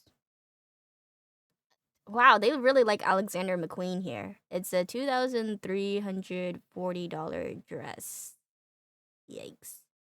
Um, but yeah, she wears this dress, and then you can kind of see that the power is like getting to her head now because like her attitude is like a lot more bitchy and stuff like that. Like people that were like in her life before and stuff, they try to like they're like being nice to her and stuff, but then she like replies to them in like a very bitchy way, or it's just like, oh, I don't have time, or blah blah blah, like I'm too busy for you kind of attitude. And then she kind of like treats BBB famous like really bad too in the same way, which is like gonna be her downfall pretty much. But yeah, she's like wearing this sponsor dress, and then she's like in the car in the back getting like driven to this event. And then as they're like about to get to this event, uh they almost hit this girl right here that's like kind of like cut off on the side. But the car almost hits this girl who's like kind of like out of it, and like it like momentarily like snaps Ari back into like reality from like being this bitchy self of her. And she has like genuine concern for this girl. She's like, "Oh my god, like are you okay? Do you need to go to a hospital? Like I can take you to the hospital right now," even though she's like about to go like to this big launch of hers and stuff. But then like this girl's like, "No, no, no, like leave me alone. I'm fine and stuff. Just leave me be." And then Ari's just like, "Okay, if you're sure about that." And this like launch party is actually at the same club that the whole drug scandal was at. So you actually find out that this girl that's kind of like out of it in this like red and white striped sweater is actually the little sister of the guy that had overdosed. And she's there at the club trying to find out more information about her brother because like he's currently like missing. He's like been like in a coma. And yeah, her and her family are trying to find him, but the club is not giving them any answers, which is why she like was in front of the club again. And yeah, Ari enters into the club. She's like besties with Choi Bum, the supermodel now, and um Cherry and her own little group are like put like in a corner table. Which is like so funny because like Cherry was like the said queen of this club, which is why like the owner of the club always like catered to her and then like provided her with drugs and stuff like that. But then um Cherry is now pushed off to a corner table, and she's so pissed off with her little groupie girlies. And yeah, Cherry's just like getting like drunk in the corner and like super pissed off, and she's just like, "That should have been me. Like, what? How did Ari beat me? How does Ari have more followers than me now? How is Ari being besties with Choi Bum, the supermodel? Blah blah blah." And then like Cherry is just like super duper pissed off, and she's like very clearly like super drunk at this point. So then she kind of like goes up to Ari at some point, and she's just like, you fucking bitch. You stole everything from me. Like, without me and the other girls from the Goblin Society, you wouldn't even be anybody. I'm somebody. Do you even know who I am?" And then Ari is just like, "Who are you?" And then Cherry's just like, "You bitch, how dare you say that?" And then Ari is just like, "Well, you keep on asking me that. You keep on asking me, do you know who I am? Do you even know who you are yourself? Like, who are you other than being the sister of the like owner of the law firm Taegang Group? Like, what do you have to say for yourself? Like, who are you? Are you more than just like the little sister? Are you more than just like your daddy's little girl and blah blah blah? Like, who are you?" So this like pisses off Cherry that like she kind of like tries to attack Ari in the middle of like the club dance floor, but like she's so drunk that she like kind of like knocks herself into like a table, like one of those like standing small round tables. I don't really know what those tables serve a purpose for, but I guess they just hold drinks while people dance. But yeah, she like knocks over the table with like drinks and stuff like that, and then like she falls like on her face basically when she was like trying to like push Ari, and then and like the commotion, obviously like alcohol gets spilled, so like this sponsored dress that Ari is wearing gets like splattered with like alcohol. I really just think that in this drama they should eliminate alcohol from the equation when you're wearing expensive clothing. Because like this dress didn't get like stained or anything. It wasn't like colored, but like it's still alcohol on an expensive dress. So it wasn't like red wine this time, but it's still pretty bad.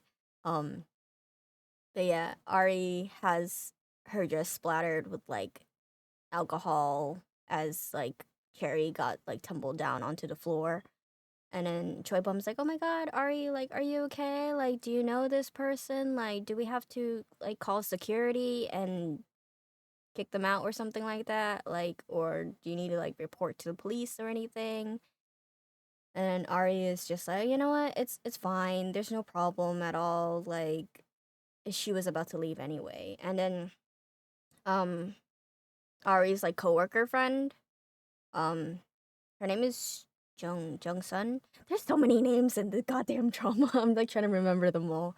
But yeah, Jung Sun goes up to Ari and then she's like trying to like dab her sponsored dress with like a napkin, and she was like, "Oh my god, this is a sponsored item. What are we gonna do? Like, I hope it doesn't like stain or anything like that." And then Ari's just like, "You know what? Like, it's fucking fine. Like, I'll just buy the dress."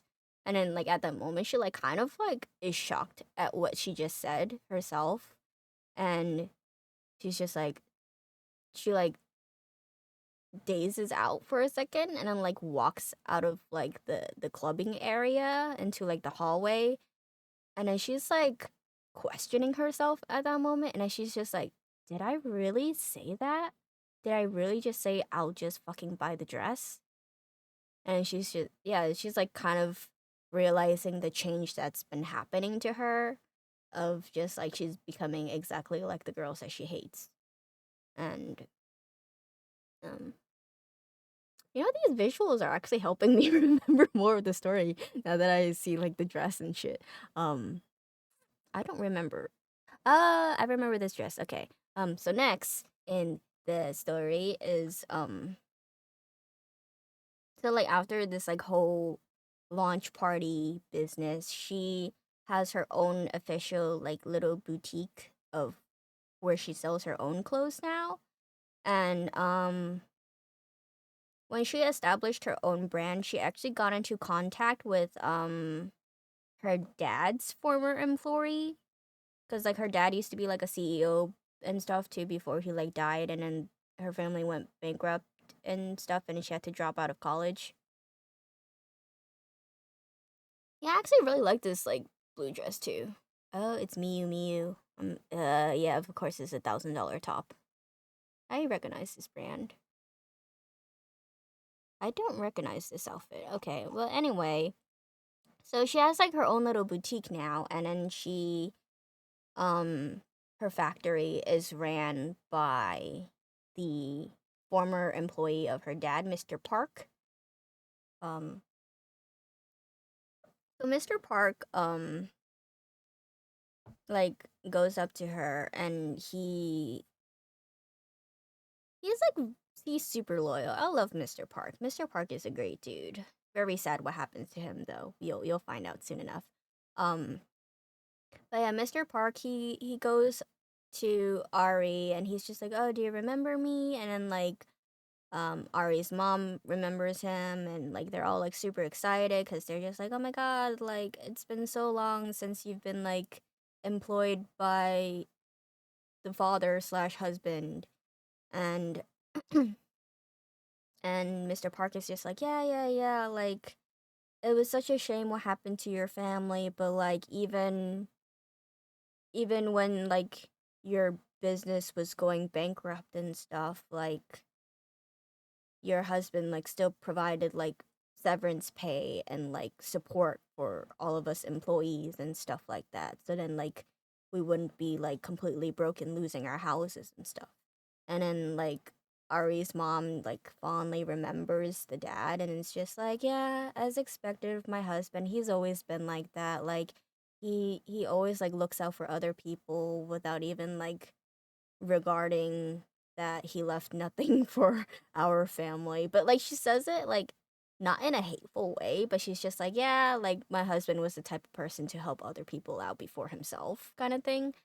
So, um yeah, so Mr. Park like runs the factory and stuff like that and then like orders are just like streaming in and stuff and he's just like, "Oh, we should like increase like our production rate and blah blah blah" kind of thing. And then uh so like yeah, Ari is just like kind of like up there now. She's like not even like celebrity status anymore. She's like almost like just plain celebrity status at this point. And uh obviously Minnie is not happy about it because she's just like she was nothing before me, you know, she's a freaking college dropout and a former rich girly who family like her family just became bankrupt and stuff. Like how is she better than us now, you know? So Minnie gets a DM from BBB Famous and BBB Famous is like, I can help you take down Ari because apparently now BBB Famous is angry that Ari has kind of shoved them into like a corner and is not paying attention to them anymore. And they're just like, how dare you when I was the one that gave you all this information to become famous and blah blah blah. And then you also find out that the the way Ari was able to get that front row seat at the Balmain fashion show was because she like low key, high key blackmailed Angela into stealing Angela's front row seat. um, so you see like this flashback of Angela entering into like this like hotel or like apartment or something, and then she's just like, "I'm ready for you, baby," or something. I can't talk sexy. But she's just like, "Are you ready for me?" And just like she's just like, what do you want me to do for 20 million?" And then she like turns around and it's freaking Ari there. And Angela is so shocked. Her like jaw drops to the floor and she's just like, "Oh my god, please don't tell my husband this." And then Ari is just like, "Yeah, that's right. I know about your secret. You've been selling yourself for money and you don't want your husband to find out." And then Angela is just like, "Oh, please don't tell my husband." And then she's like, "Oh, like he gave me no choice. Like I had to resort to like selling my body and stuff." And then she's just like, "Yes, my husband is like filthy rich and stuff, but he won't give me any money. He does give me like some money, but it's not nearly enough to like fund my lifestyle," basically is what she says. And then she's just like, "Yeah, my husband said that he'd like give me all of his money once he's dead, but like, do you know how long that might take?" She's like, "People live up to like 100 years old nowadays. Like, I can't wait that long. I need the money when I'm still beautiful and young." And then she's just like, "Do you see this purse? Do you see this dress that I'm wearing right now? Like, just this purse and this dress cost me like 5 million or 10 million or so." And she says like a ridiculous amount. But she's just like, just this outfit alone costs like so much money. And the thing is, I can't even wear this twice because, like, if I wear something twice and then post it into my Instagram feed, my followers will know that I wore the same thing twice. Oh my god, it's so ridiculous. And she's just like, I cannot like toss away my dignity like that. And I'm just like, bruh, you're literally selling yourself at this point. What dignity do you have left? And yeah, she's just like on her knees at this point, and she's just like, please don't tell my husband that I've been selling myself. And she's just like, sponsorships and invites to parties are not enough. I need to wear a different outfit every single day and a different purse every single day. And I need to like put on this facade that like I'm so filthy, stinking rich that I can never wear the same thing twice. And she's just like, that's the only way that I've been able to keep up with like Gina and Cherry. So yeah, that was how um Ari had blackmailed Angela into giving her the front row seat at the Balmain fashion show. And then Oh Min Hae had gotten a DM from like BBB Famous talking about like, oh, I have like dirty details of Ari if you want to team up together and take her down now that she's like thinks that she's better than all of us. And then um posts start circulating online about like how Ari caused a person to like overdose and like covered up that whole scandal and stuff. And then you kind of see like stills of like security cameras of like Ari having been in that like back alley where they had put the guy in the ambulance and stuff. I don't know how they got that information. That's like the one thing that bothers me is just, like I'm just like, yeah, I understand if BBB Famous got like certain information and stuff, but it's just like how does she get some things? Because they explained how she was able to get some information and stuff, but like I'm just like, how does she get like these like camera images? But yeah, Minnie started like exposing Ari and being like, oh, she's secretly a druggie or something like that. And they like, do you remember this like Instagram post from like Cherry and stuff? And like that Instagram post of like Cherry clearly being like drugged out with like her smeared mascara and lipstick and runny makeup. And yeah, so like people were just like, oh, like we do remember that picture that Cherry had posted before it was like deleted and stuff like that. And everybody's like, oh, could it be true? Is Ari secretly like a drug addict too? And like she has this like very clean image and stuff, but she's like no better than the rest of them, blah blah blah, that kind of thing. Is she like secretly just like keeping lawyers and police in her pocket and like hiding the truth of like her true self or whatever. And then like as like BBB Famous is feeding this information to Minhei to post online and stuff, someone shows up to the front of Ari's boutique as she's like closing up the place and stuff, and she's wearing this blue outfit. Um and then uh like you don't see the face of the woman as she's entering, but then like you do see her when she once she does enter, and you're just like, oh shit, is this BBB Famous? Like, has BBB Famous decided to like not hide behind DMs and a phone and a computer screen anymore? Like, is she actually going to confront Ari in person?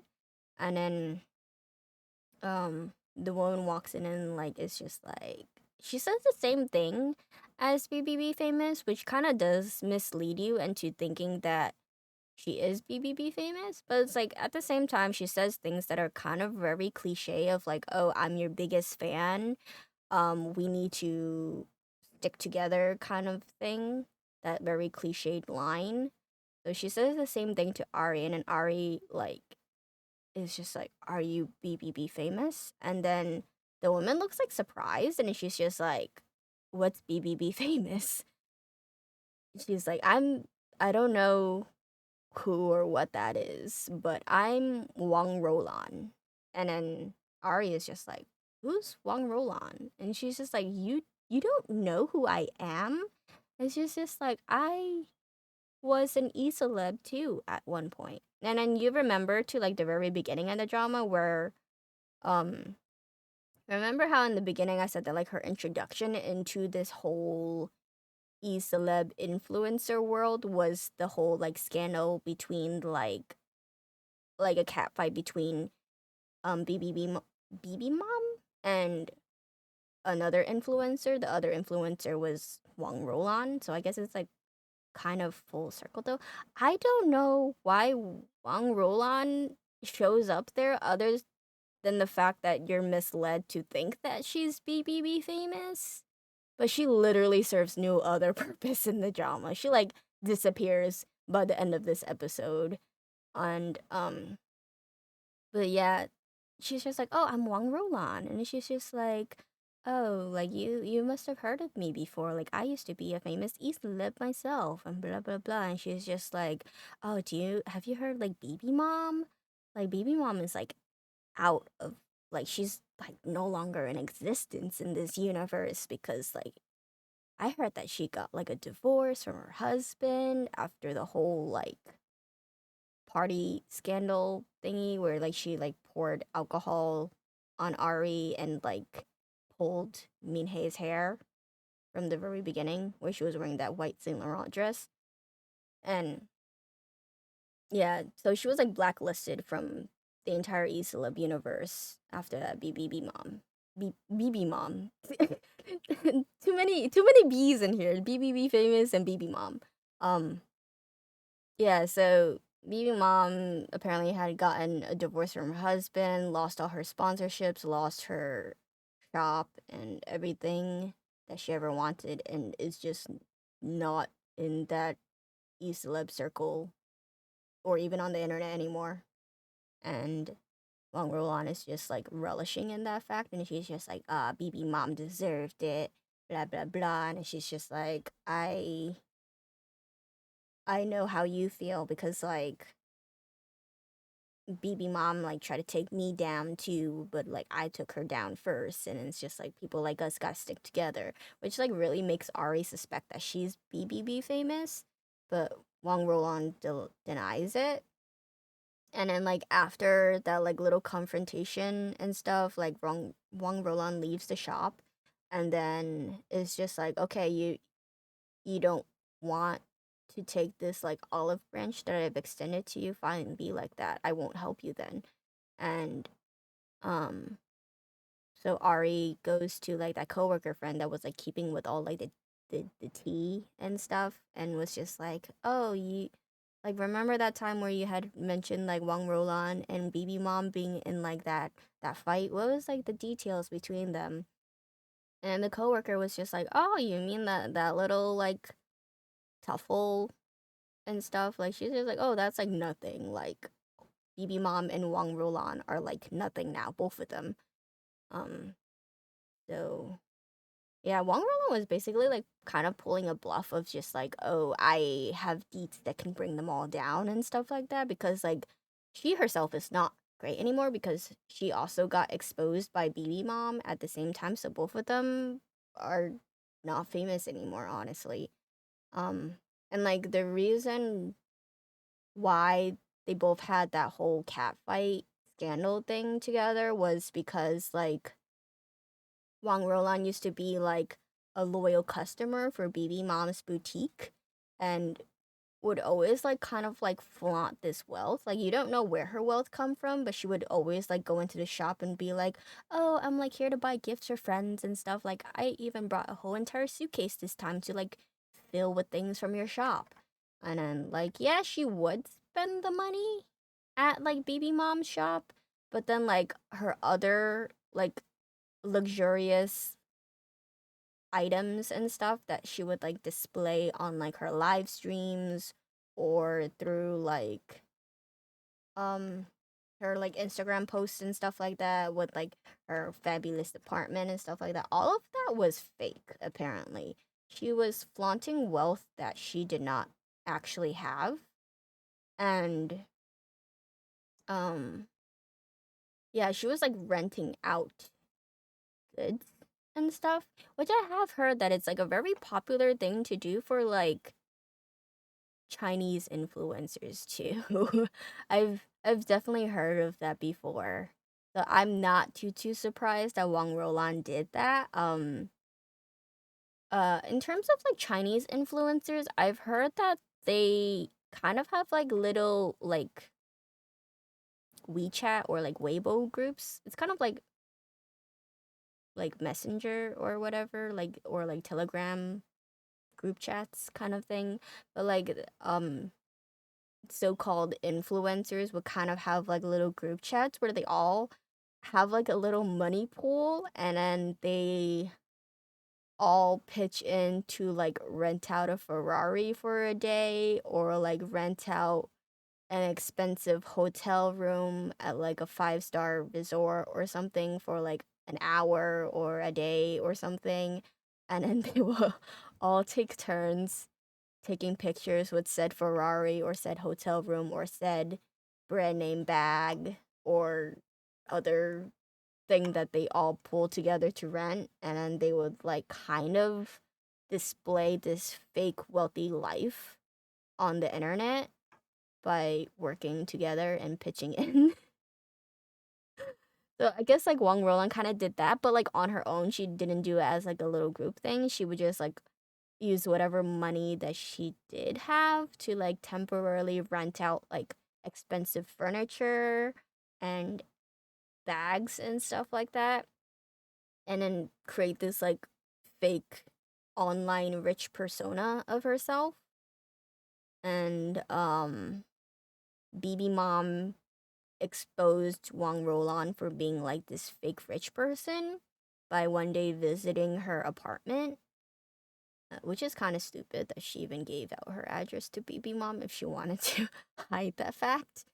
But I guess like when she was like buying shit and stuff, eventually she had to have like an address on file. But like BB Mom had like showed up to her apartment one day and was just like, "Oh, like you never invited me to your place before." And then she's just like, "Oh, your living room looks a lot different from like your posts and stuff. Like what happened to all your expensive furniture?" And then Roland is like, "Oh, well, I don't really use this room a lot, so it's like less lavish than the rest of my house." And then BB Mom's just like, "Oh, are you going to like make tea for me? I'm your guest, right? Like, are you just gonna have me like stand here and not like show me around or anything, or like even serve me a drink?" And then Roland's just like, "Oh, all right, yeah, I'll give you like tea right now. I'll like prepare for you." And then while Roland goes off to prepare some tea, BB Mom snuck into like her bedroom and the other rooms in her apartment and like records her setup and stuff. Like she records like everything and exposes that she's been renting her lifestyle, which caused the downfall of both of them eventually. And then yeah, so like it's basically kind of like at this point you're just like, okay, Roland is just being a petty bitch and trying to go back into being a e-celeb, but is kind of very clearly at this point not BBB famous. And yeah, so what happens afterwards? I don't know where this outfit is. I don't recall Chehi wearing black celestial sequin t-shirt dress. Yeah, well, her name's Chehi, not Cherry, but I'm sticking to Cherry. I'm gonna have to open up Netflix again and then see the titles of the episodes to remember what happens next.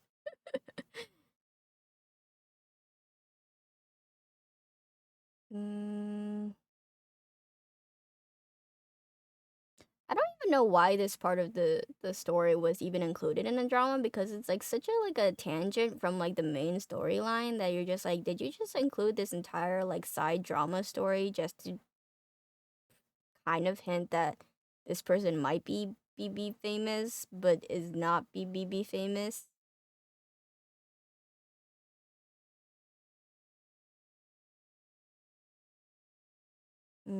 What happens next?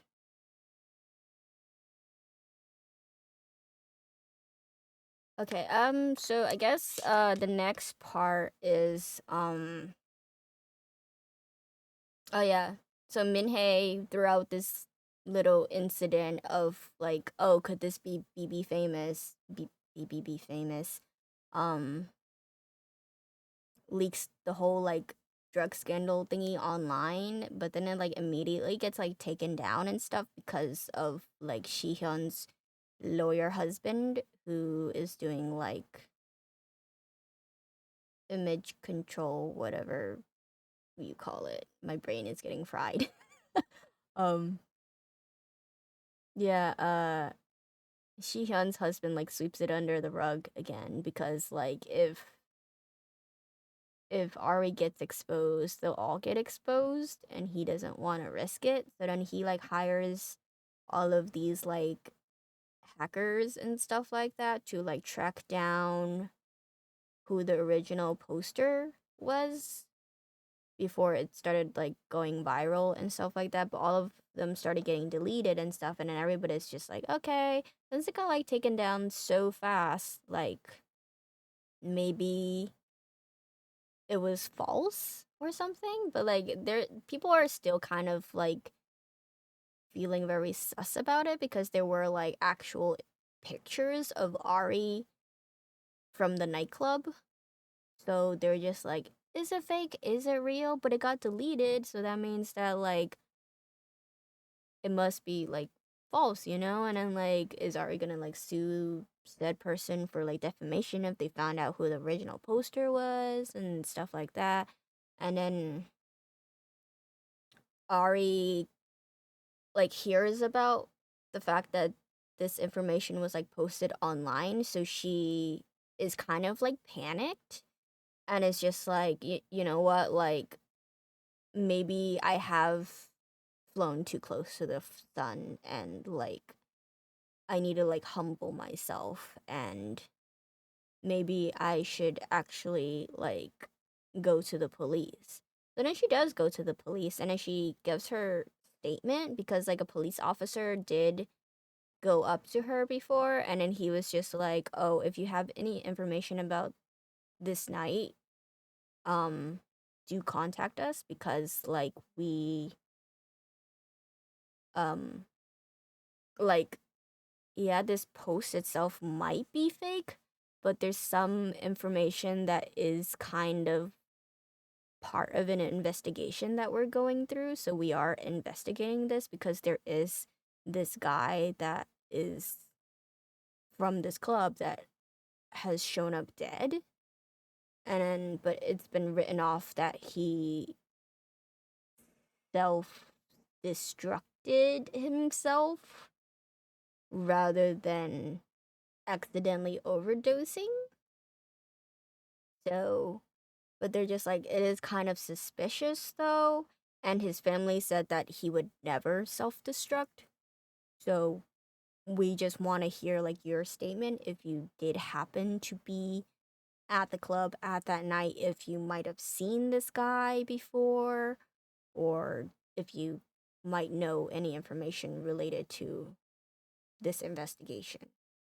So, she does give her statement. She kind of just tells the truth at this point.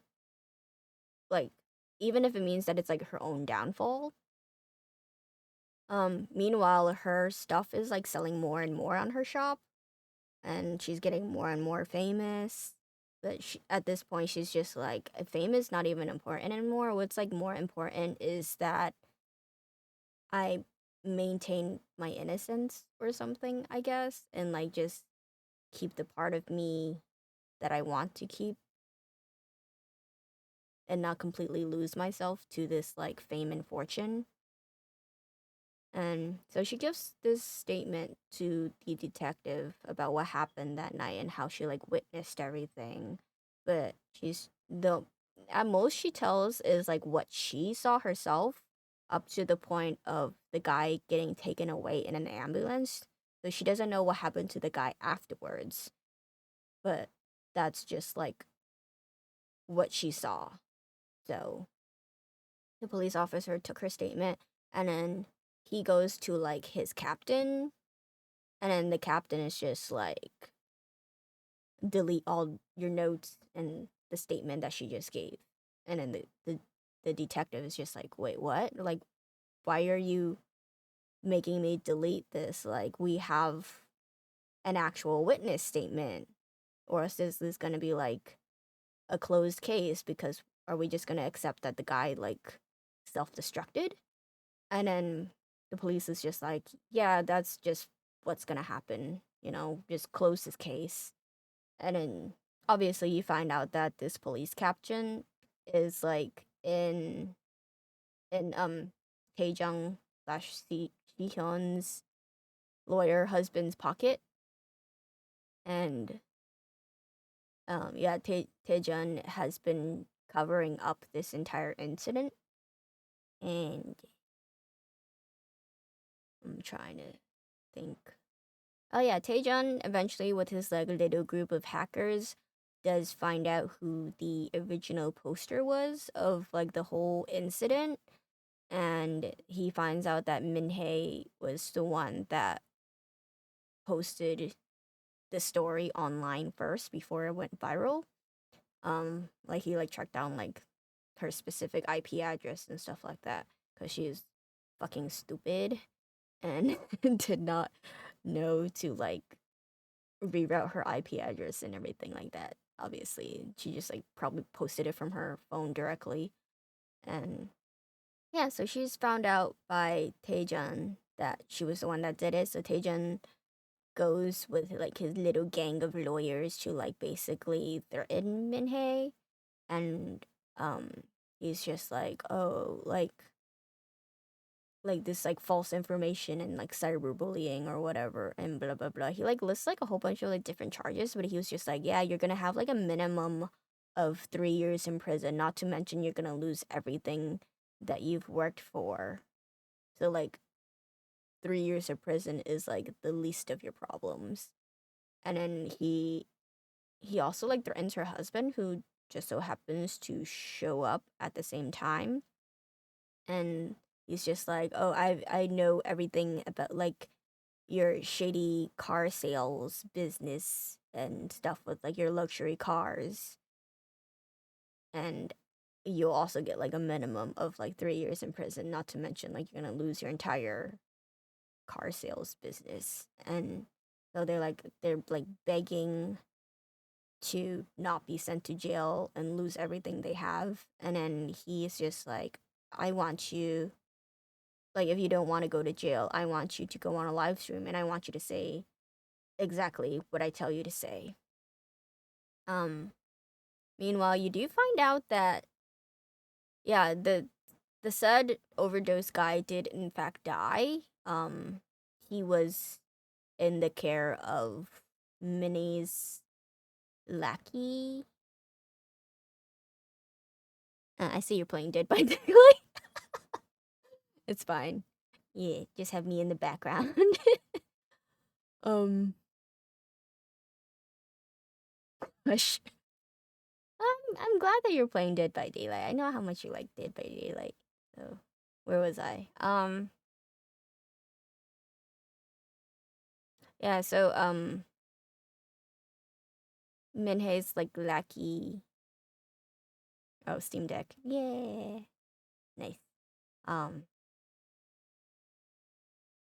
Minhei's lackey that has like the plastic surgeon husband that's been like trying to keep the overdosed guy alive does eventually fail to keep him alive because he wasn't an actual hospital.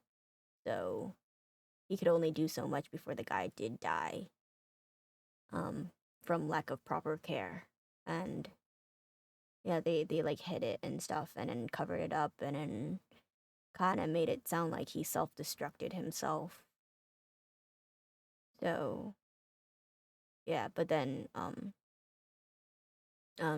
Taejun is just like, yeah, we're going to twist the information so then it seems that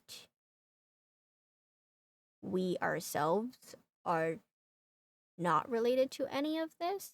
We just so happen to be at the scene of the crime if like her statement is taken into perspective. But we're going to silence one person and we're going to have the other person be our like scapegoat basically. And obviously the scapegoat is Ari. Um but like throughout this whole thing too, um Jin Kyung does come from Taejeon and it's just like I'm going to protect Ari. So if you try to do any shit to her, like I will come at you with my own full force of lawyers because like yeah, you might have your own law firm, but I'm also a CEO of a very big company, so I do have my own lawyers at hand too. But obviously Taejeon doesn't give a shit because he's just like, oh, there's no better lawyer than me. I'm fucking Taejeon of the Taegan group. So he decides to use like Ari as like a scapegoat and stuff like that. But like before Ari fully becomes the scapegoat, she gets a partnership with a Chinese influencer that contacts her saying that she loves Ari's brand and stuff, and this influencer is like super duper huge, like way more huger than anyone in the Gabin society. Because like Gabin society is like small beans in comparison to this said influencer because like this influencer has like 38 million followers while the Gabin society was like basically barely scraping like 1 million followers per member. Even like Cherry was like 1.3 million. And at this point like Ari has even surpassed um Cherry by getting up to like 4.5 million, but even so 4.5 million in comparison to this Chinese influencer that has 38 million. um so yeah, this influencer flies all the way from China to do like a collaboration kind of thing with Ari because she likes her clothing and stuff like that, and it's just like, oh, how many units of clothes can you sell and blah blah blah, that kind of thing. And Ari's just like, oh man, I don't know. Like we're already kind of like at max capacity right now with like trying to like produce like 10,000 units, you know? But then like this influencer is just like, do you think you can make 1 million units of like products? And then Ari's just like, oh my god, this is like, this will be like too much for us. But then like Mr. Park, poor Mr. Park, um, he's just like, no, no, no, no, no, you can't back out of this. You know, this is such a big opportunity, and like this will change our entire lives.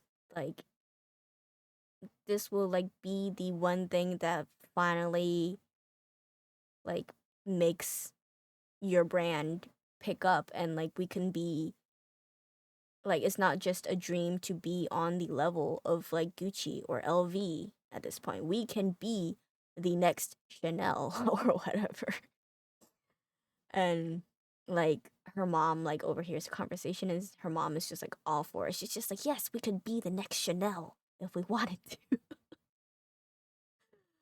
And so like Ari is like really hesitant because she doesn't think that it's gonna work out, but she's just like, okay, fine, we'll accept this deal and produce like over 1 million of like each item or something and accept this collaboration with this Chinese influencer. The name is really funny, but like I'm I'm not gonna I will tell you the name of the influencer later, Will. But you'll probably laugh when I tell you the name too. Yeah, this drama is so funny. There's too many names that are related to people that we know. There's fucking Angela and Mine and BB.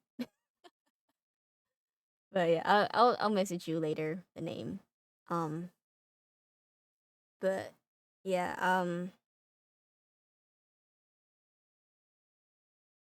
so the influencer flies all the way from China to Korea to see um Ari and collab together, and then they decide to do like a live stream together and like announce all the products to like both Chinese viewers and Korean viewers and stuff like that. And then like during their live stream, this scandal is kind of picking up too with the whole like trying to use Ari as like a scapegoat and stuff like that.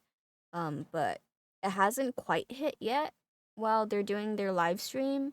And then like at first you think that shit hits the fan because like as they are doing the live stream, they're like 5 minutes into the live stream, and then at first within like the first 5 minutes they sell like 50,000 units or something.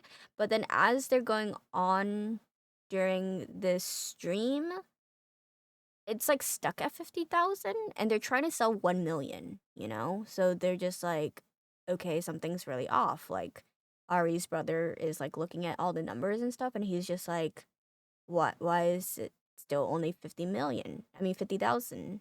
We're trying to sell 1 million and the sales aren't going up any higher. And the viewer count on the live stream keeps going up, but the amount of sales is not matching up with the views. So then they start panicking and stuff.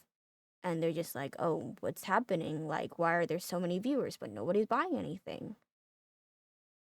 And then um you hear like the Chinese influencer is like listening to like her headset. Like someone's like talking into her ear and stuff. And then the influencer is just like, we're gonna have to stop the live stream. And then Ari's like panicking because she's like seeing the panic from her like brother and stuff like that. And she's just like, oh no, what's happening? Like, what's going on? And then like she starts panicking even more because like the Chinese influencer is just like, yeah, we're gonna have to stop the live stream now because it's not working. And then she's just like, what's not working? Like, what's happening? Like, what are we gonna do? And what other I don't recall these outfits. I did not pay attention to Cherry. I'm sorry. um. Mm, I do remember this outfit. I think, but yeah, it's not important. Oh yeah, this was when Cherry tried to push Ari, and then she fell over and then knocked over a bunch of alcohol herself. But yeah, so um, right as they're about to like close off the live stream, um, uh it's announced that they're actually sold out of everything. All 1 million units have been sold within the first 5 minutes of their stream. And the reason why it was stuck at 50,000 to suddenly being sold out was because so many people bought their products at once from within the first 5 minutes that it like crashed the website. So they did actually sell out. And it wasn't only just 50,000 units sold. But then, yeah, the Chinese influencer is like, congratulations, you sold all 1 million units of your products within the first 5 minutes. So that's why we're ending the stream now because there's no purpose in selling more when everything's already sold. So then like Ari's like super happy, everyone's celebrating and stuff like that. Um, but then information is released thanks to Taejun and Taejun? Taejung? Uh, so many names. But Taejung and his little law firm Taegang Group using Ari as a scapegoat. And yeah, so he has he has this like information like leaked out that like Ari is the reason why that guy overdosed and died and stuff, and then he actually did not self-destruct and it was all Ari's fault, and she tried to like shift the blame onto other people and blah blah blah. And then it is released that the one that made the original post regarding this information was Minnie and stuff. And then Ari decides to do a live stream to like address the situation, and she goes on the live stream and it's just like, yes, I was a witness to that night, but I had nothing to do with the guy's death itself.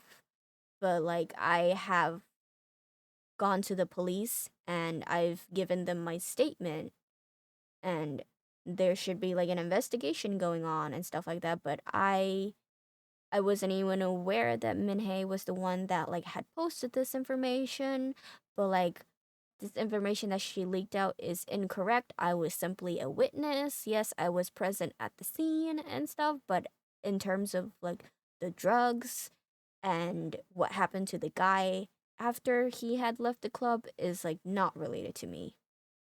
But then um the coworker slash bestie Jung-sun interrupts Ari's live stream and it's just like, "Oh my god, Ari, like you have to watch this right now." Um Mine is doing her own live stream and is accusing you of being the bad guy right now. So, um Ari, while still being on her own live stream, is watching Mine's live stream, and then Mine is like sobbing in front of her camera, and it's just like, "Oh, I'm so sorry. I was the one that like leaked out this information about Ari, but like I will have you know that like I did it out of desperation because like Ari was like trying to blackmail me and blah blah blah." So she's like painting Ari in this very negative light. And she's just like, "Yeah, I wanted to take down Ari, but it wasn't simply out of jealousy, it was out of desperation because Ari was blackmailing me and like trying to steal all my business and blah blah blah blah blah," kind of like bullshit. And yeah, so like with through her crocodile tears, Ari's like whole audience chooses to side with Minnie and be like, "Oh, poor Minnie, she was like getting blackmailed and threatened by Ari. Like Ari seemed like a really nice person, but like I guess you never truly know a person's true colors and blah blah blah." So like Ari's image is completely tanked, and meanwhile Ari's still on this live stream, and like her mom is like watching this live stream on like her best friend's phone, and like Ari's mom is just like, "Oh, Minnie, how dare you say all this stuff about my daughter? Stop saying things about my daughter, blah blah blah." And then like Ari's mom like kind of like passes out dramatically from anger. Very typical K-drama right there. But yeah, her mom does like kind of collapse in anger, and then like Ari just doesn't know what to say at this point because like no matter what she says to try and calm people down, they will not believe her anymore because they've already made this decision to trust Minnie over her. So she kind of just like collapses into her seat, and yeah, there's nothing she can do. Her reputation is tarnished. Um so very soon Ari kind of just starts losing everything because everyone thinks that she caused a man to die. So everyone is flooding her social media accounts and just like writing so many hate comments and making hate accounts, and it's like super terrible cyberbullying. Honestly, it's like it's so bad. I hate the internet sometimes, honestly. But yeah, everybody is literally calling Ari a murderer because they think that she's the reason why this dude overdosed and died. And yeah, she has become the scapegoat for them all. And um meanwhile Minhei has benefited from this like dramatic crocodile tears live stream and has her own like fashion line launch and her own boutique Luna Chic. And yeah, this is the picture that's up right now. Is like her taking a little selfie with to the left in all black is Cherry, and the middle is Minnie, and to the right is Angela. And yeah, so uh yeah, so I guess like Minnie has like her own little Instagram live stream as she launches her like new fashion line. And what she says is like basically like a stab at Ari because like yeah, she's like on her live and stuff and she's just like, "Oh my god, we sold out within the first 5 minutes." Basically jabbing at like Ari who just kind of did the same thing with the 1 million being sold in the first 5 minutes with that collab, which by the way, that collab is tanking now because now that everyone thinks that Ari is like a murderer and stuff like that, everyone's canceling their orders. So now they're stuck with like over 1 million products that everyone is returning and they're losing all of their money and stuff like that. And it's just complete chaos and stuff. And then Mr. Park is like calling Ari and he's just like, Ari, like what do we do? Like everybody's canceling their orders and we're getting returns from the ones that we've already shipped out and stuff like that, and we're just like flooded with canceled and returned orders. Like what are we supposed to do? And like Ari is super duper lost at this point. She doesn't know what to do. Her reputation is ruined and everything that she has worked for is like over and stuff. But like she doesn't yeah, she doesn't know what to do, but like I guess like the only thing she can do is kind of like confront the haters and stuff like that and kind of track down like who's spreading more lies about her on top of the whole like murder accusations and stuff like that. And then as she well she has like her brother who's like good with computers and stuff like kind of track down like the IP addresses of like top some of like her top hate comments and stuff like that to kind of do like some sort of like crowd control, I guess, of like at least dealing with her number one haters or whatnot. So then she does get like called to like the police station and stuff because they're just like, oh, we found an IP address of like one of your haters and blah blah blah. And then so she goes to the police station. Jin Kyung drives her to the police station and he's just like, oh, I like trust me, I'm on your side. Like I know that Taejun is like using you as a scapegoat right now, but I'm not going to let him get away with it. And I'm I'm going to find out a way to like get you out of this and we'll all be fine. And he's just like, if I have to, I will be like a witness for your case too. And like and like at some point they do kind of like make out in the drama too. But it's like it's very clear that they both like each other now. And yeah, um Jin Kyung drives her to the police station to have her confront said hate comment person.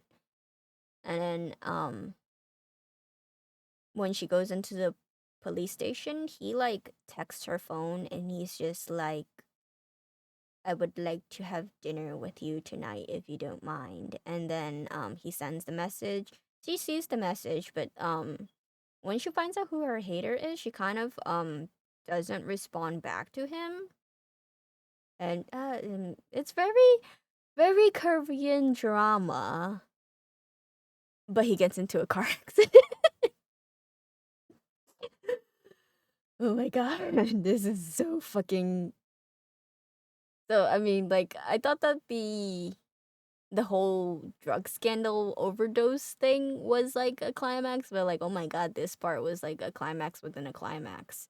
And yeah, Jin Kyung, he gets hit by a truck as he's driving away from the police station, like full on rammed into.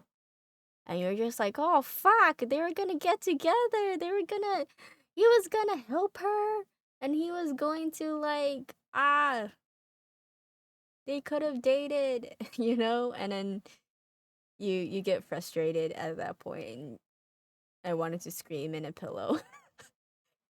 Because of course, every fucking Korean drama has to have like a fucking car accident or something, or amnesia, or cancer, or some sort of thing when it seems that maybe something good might happen for once.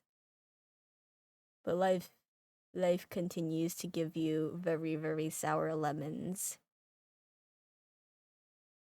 Yeah, Kyung is hit by a truck.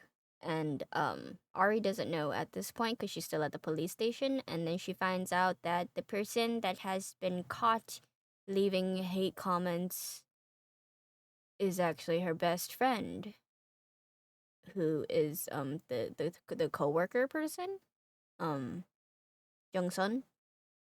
And she's so heartbroken at this point because like Jung Sun was like one of the only people that she felt like she could rely on outside of her direct family members and Mr. Park.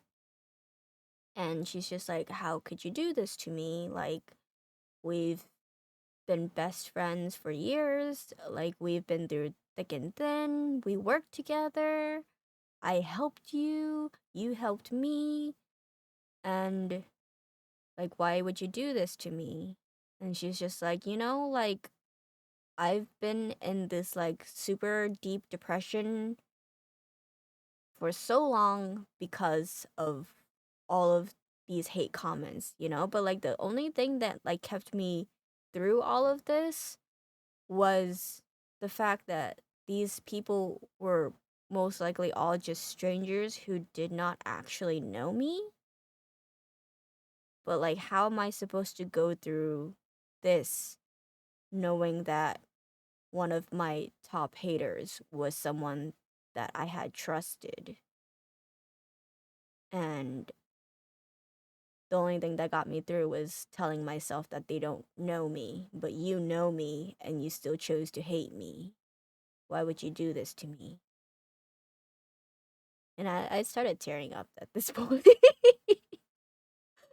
I started crying because I literally felt the hurt that Ari was feeling at this moment.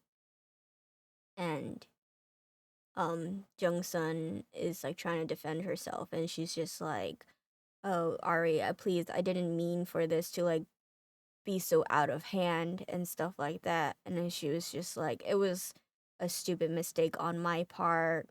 I was jealous of you because like we were the same. We started from the same place. We were both door-to-door salesmen, but like slowly I started seeing that you were getting famous and you were leaving me behind, and I felt like I was just like your lackey at that point, and you became somebody, and I stayed as nothing.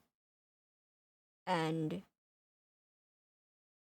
at first it just started with me not being a hate commenter, but like just browsing your hate accounts and reading your hate comments and stuff. And reading your hate comments made me feel a little bit better because I just felt like a nobody. And then gradually it went from her just being like a hate comment reader to gradually making her own hate comments and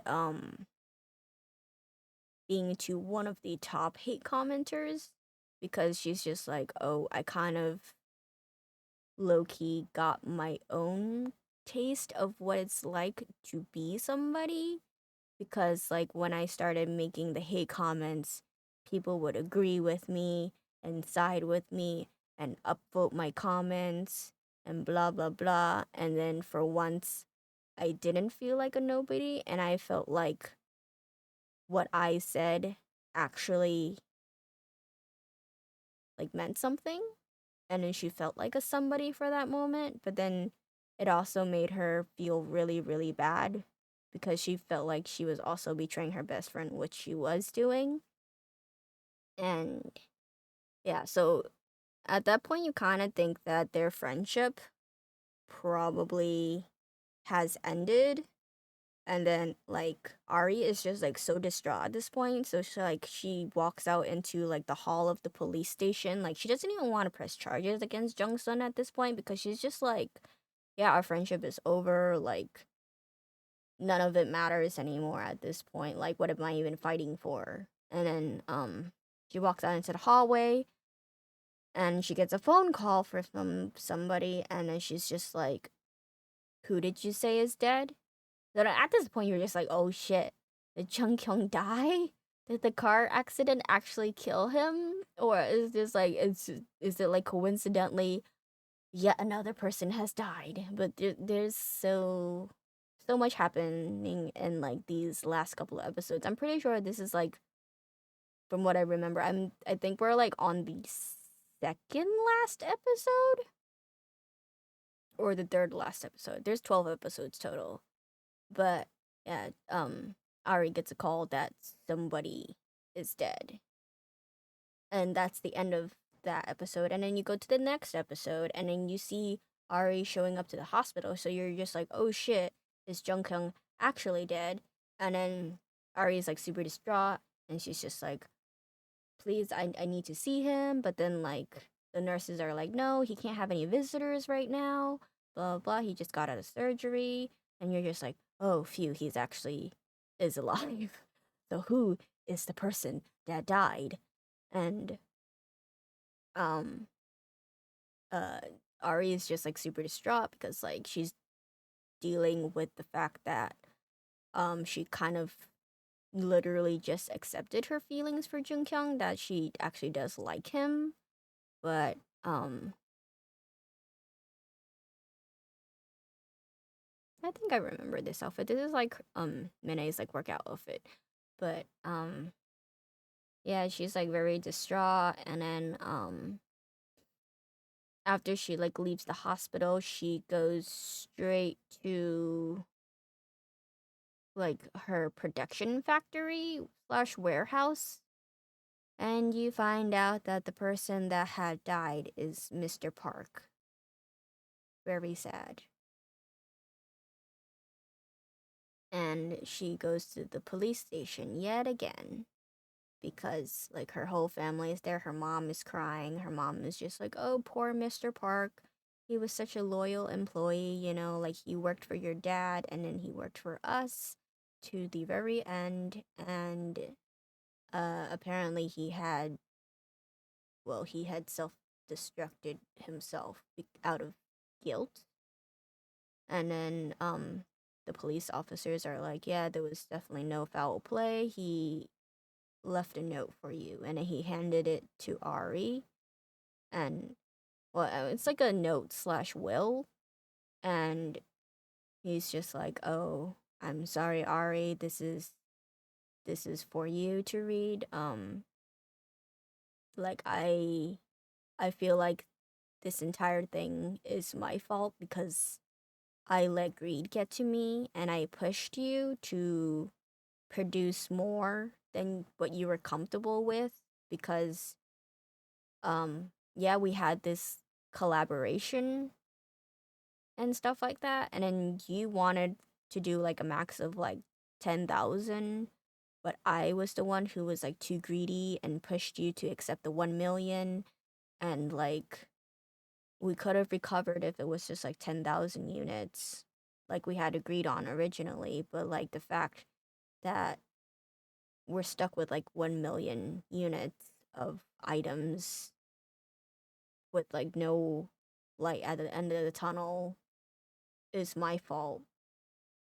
And he's like, oh, I probably am not comforting you with my death right now, but this is the only thing that I feel like I am able to do right now.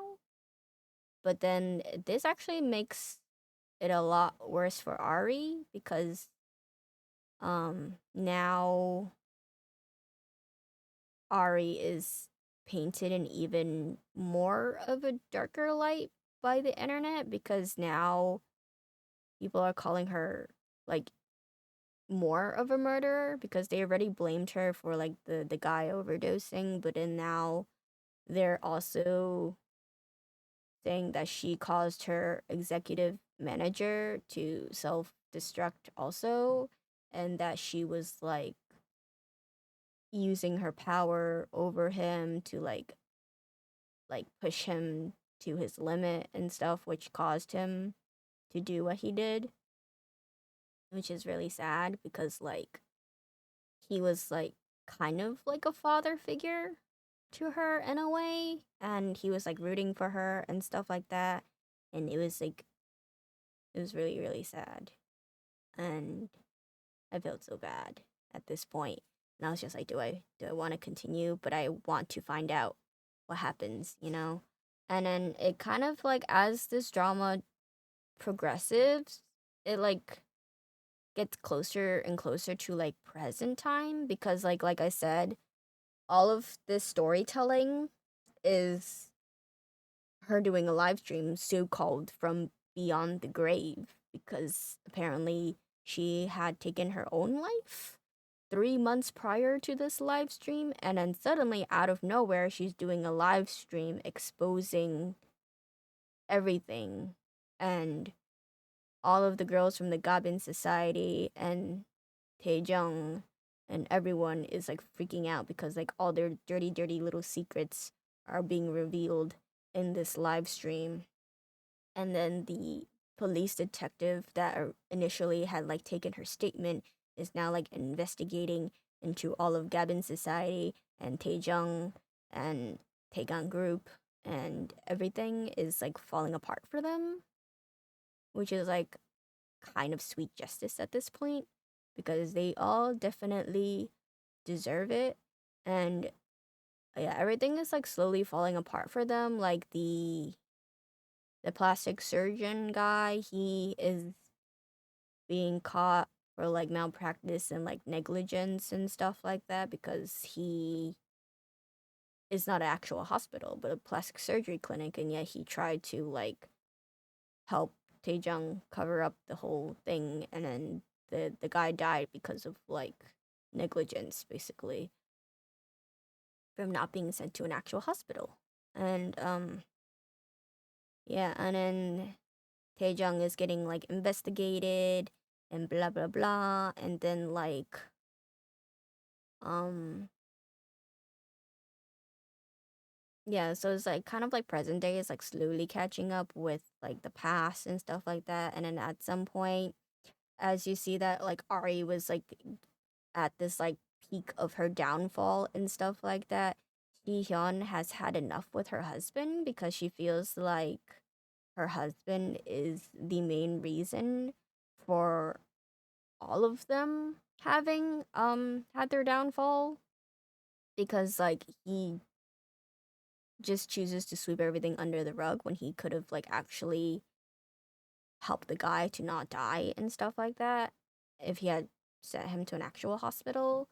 And um she just hates that he's using Ari as a scapegoat and stuff like that. So then Shihyun actually gives Taejung divorce papers, and uh yeah, Taejung is like super angry, and he's just like, what is this bullshit? And then she's just like, I want to divorce you. And he's just like, how dare you say that you want to divorce me? And then she's just like, I can't take this anymore. I've just been like your trophy wife, and like I've tried so hard to keep your image clean, and um basically like live up to your expectations and try to do like crowd control with your out of control sister who will not listen to me no matter what I say for her own good. And he's just like, "Oh, you really think that like you can divorce me if you want to?" And he's just like, "Don't forget, I was the one that chose you. You got to marry me because I picked you. Like I knew that you were together with Jun Kyung, but like I chose you, so you had to break up with him." And it's just like, and then like he basically like kind of like tries to blackmail Shihyun, and it's just like, "You think that you can divorce me? Like let me tell you, like the moment that you divorce me, I am going to expose everything that I've hidden under the rug. Like the reason why your parents wanted you to marry me was because like I'm the head of this law firm, and like any corrupt politician, your father has been doing corrupt things too, which is why they wanted a lawyer son-in-law." And he's just like, he basically like tells her like the moment we go from being married to being strangers after the divorce, like I won't have any reason to protect your dad and cover up his crimes. Like everything, every single like speck of dirt that I've swept under the rug for him, I'm going to like give it to the police, and your dad is done for, and he'll never be like chairman of whatever political thingy or prime minister or whatever if he ever has any dreams of that. And you know, like Shihyun, she's just like, I don't give a shit anymore. Pink dress from a while ago looks pretty neat. Which pink dress? This one? Or was it a different one? Or was it the one that like Ari was wearing with the zippers? But yeah, Shihan is just like so fed up, and then she's just like, "Yeah, I'm done with you. We're getting a divorce. I don't care if you send my dad to jail at this point." And then she's just like, "My entire life has been me living for, oh, this button up. It's a $658 dress from Beaumont." Okay, yeah. Um, but yeah, she's in her queen, like her queen healing phase, so good for her, honestly. She chooses to divorce her husband anyway, even if her dad might end up in jail. And yeah, she's decided to live for herself now and not live for others and do what she wants. So at this point in present day, she's like already had divorced Taejung.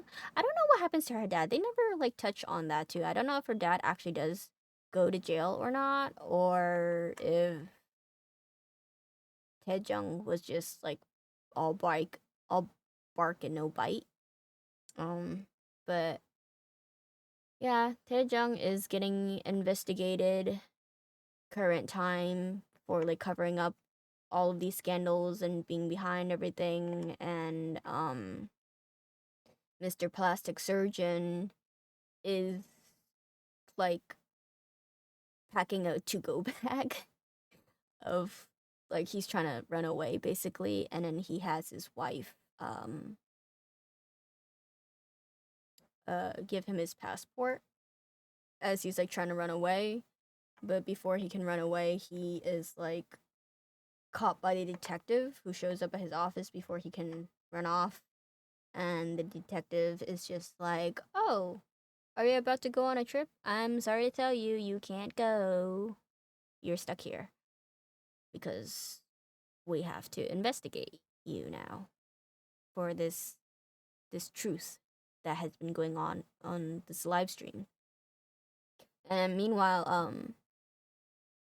Jung is like panicking too because like Ari is like doing this like live stream and like revealing everything that has happened to them and stuff. And then but um let's see. But then he's trying to have like his a little group of hackers track down her IP address while the police is also doing the same too because they're all trying to find her and then trying to figure out if she's actually alive or not. But like it's very clearly her being alive sort of because like she's like responding to comments on her live stream and like the chat and stuff like that. And then BBB Famous has also been like commenting on the live stream too, and she like literally like kind of calls out BBB Famous from like the chat and is just like, "Oh, you're like the reason why like I did what I did and blah blah blah blah and a whole bunch of other things." And yeah, so plastic surgeon gets arrested. Taejung is taken to the police for like questioning, but he's backed by his like lawyer firm, so he thinks that he will get free, like scot free. And um, Chetty is she's like getting arrested by police, and she's getting like handcuffed and stuff. I don't maybe she was like drugged out again because she's like in a hospital outfit. I don't know if she was like in rehab or something, but I think she also at some point tried to like maybe she like put herself in rehab, but also tried to hide her identity because her hair is bleached. It's really funny. She bleached her hair at some point trying to run away or whatever. And yeah, Chetty is also arrested by the cops. And while she's getting like dragged away by the police, she's like kicking and screaming, and it's just like, "Call my brother! Do you know how many like lawyers are in my family?" And so she has not learned her lesson. But yeah, she's like she's arrested for drug use and causing the guy to overdose. And yeah, and then Angela is getting what she deserves too at this point because like her husband through the live stream found out about her whole selling herself information, so he is just like, you effing S word, you W. and he's like, I want a divorce. You're trash, you're nothing without me. And then she's just like, please don't be like that, baby. Like, don't you still love me? Don't you still love this beautiful, gorgeous body of mine? And he's just like, yeah, that's literally all you had was your body. You're not smart. You're nothing. And but like I can't even like look at you right now because like you sold yourself. And he's like, I want a divorce. So Angela loses everything too, basically, in her own way. And then Gina gets what she deserves too because it's like released, I guess, that she was the products that she was selling were actually knockoff goods that she was selling to her followers and her viewers. Like they were like good quality knockoffs, but they were not the real deal. So yeah.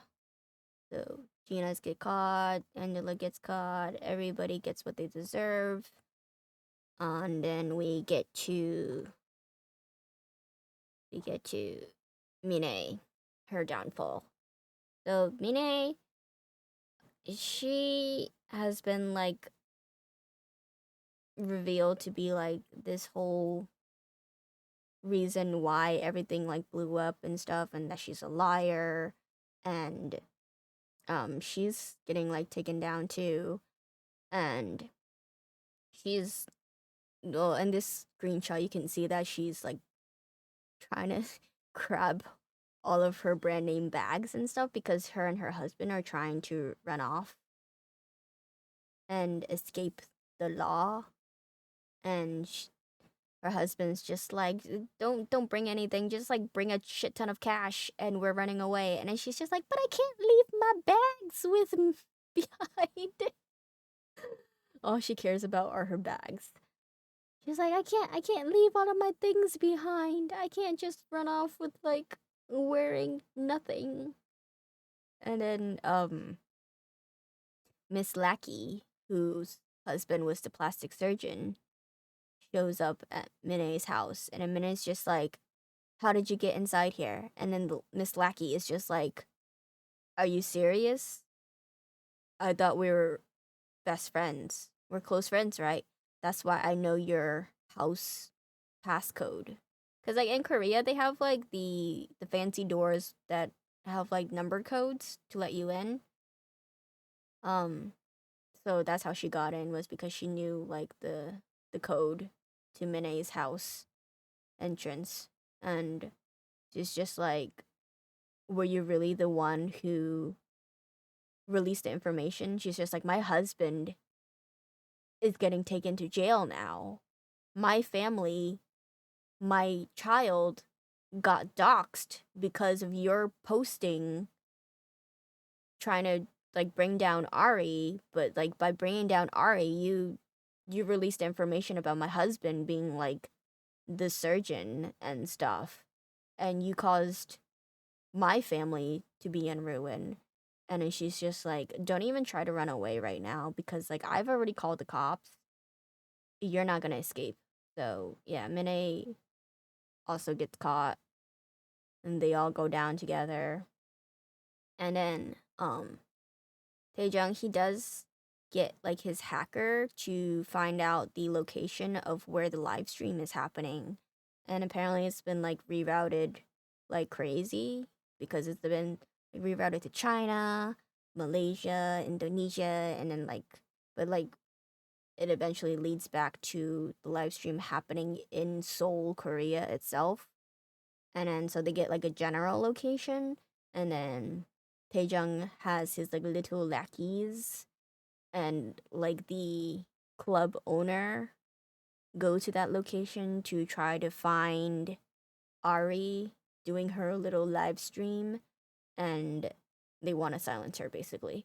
Um so he has like all his little like gangster buddies go to like the general location, and then you see a man on the phone, and he's in a car, and then you find out that man that is talking is Jin Kyung. He is alive. He's out of his coma now after having been hit by a truck.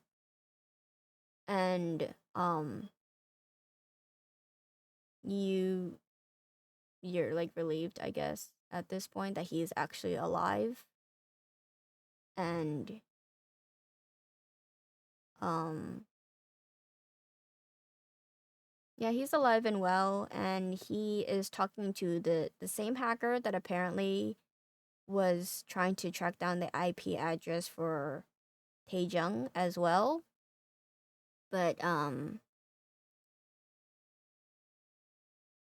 uh pretty much the hacker is just like, "Oh, I only told Taejung the general location. I didn't give him an exact address, but I'm giving you the exact address because you hired me first to track down this person."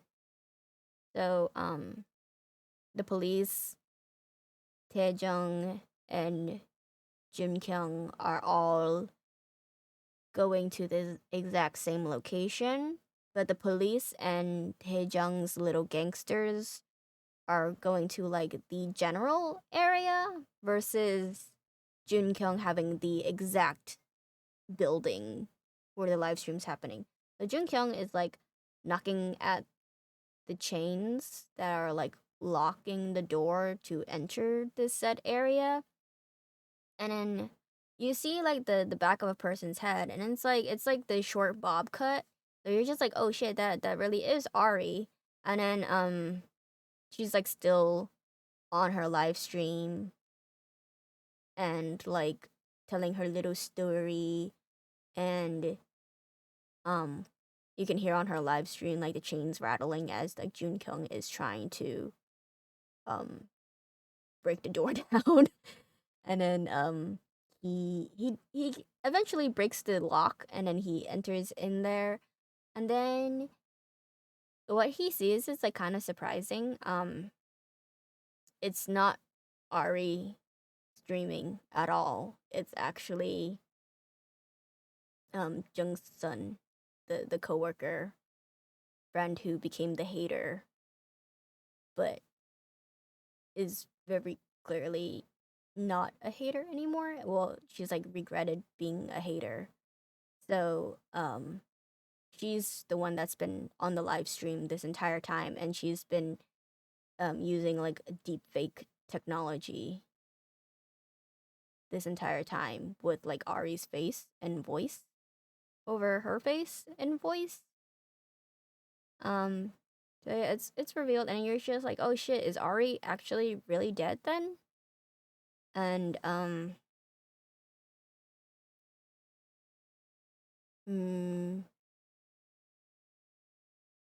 oh yeah, this is Jungsun, the friend who became the hater and the deep fake person.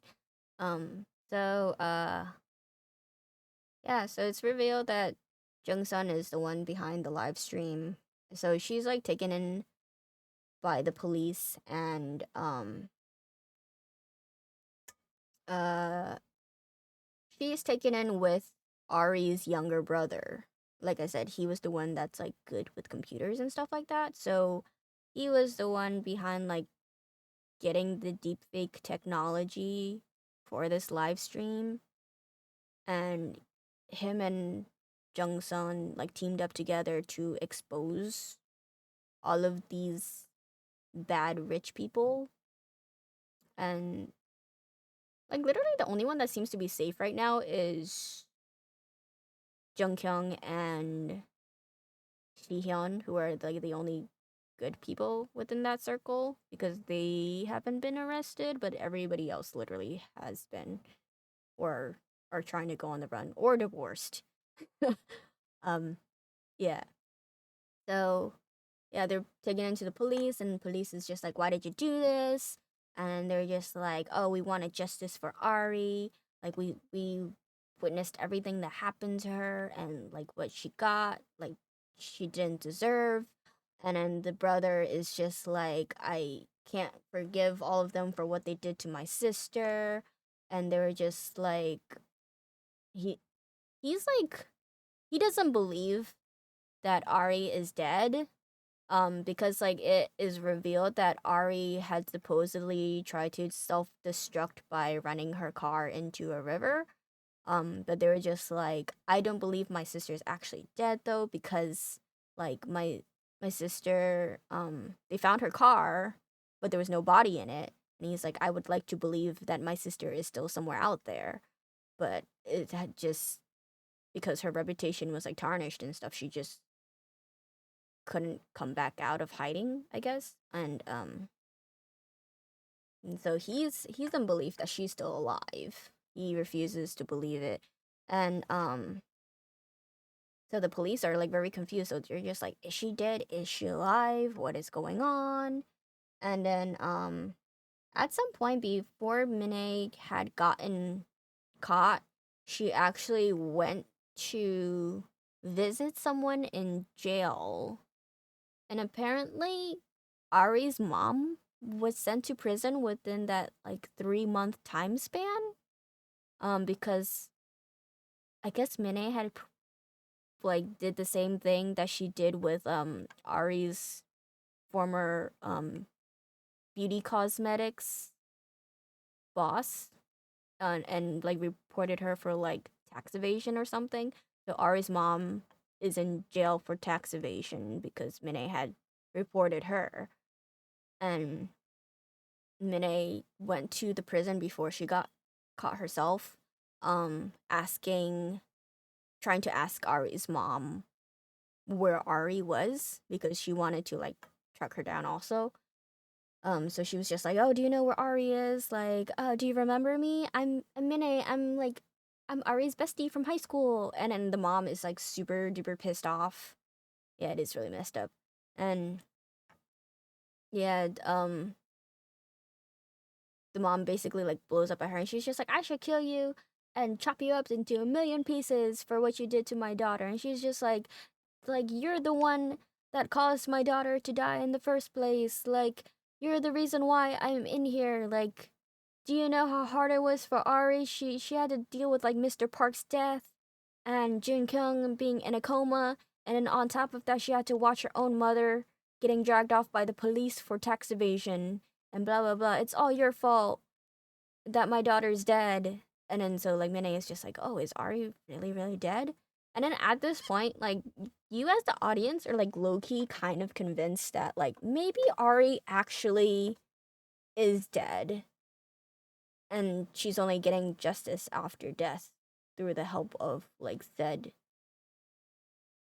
deep fake friend and her younger brother.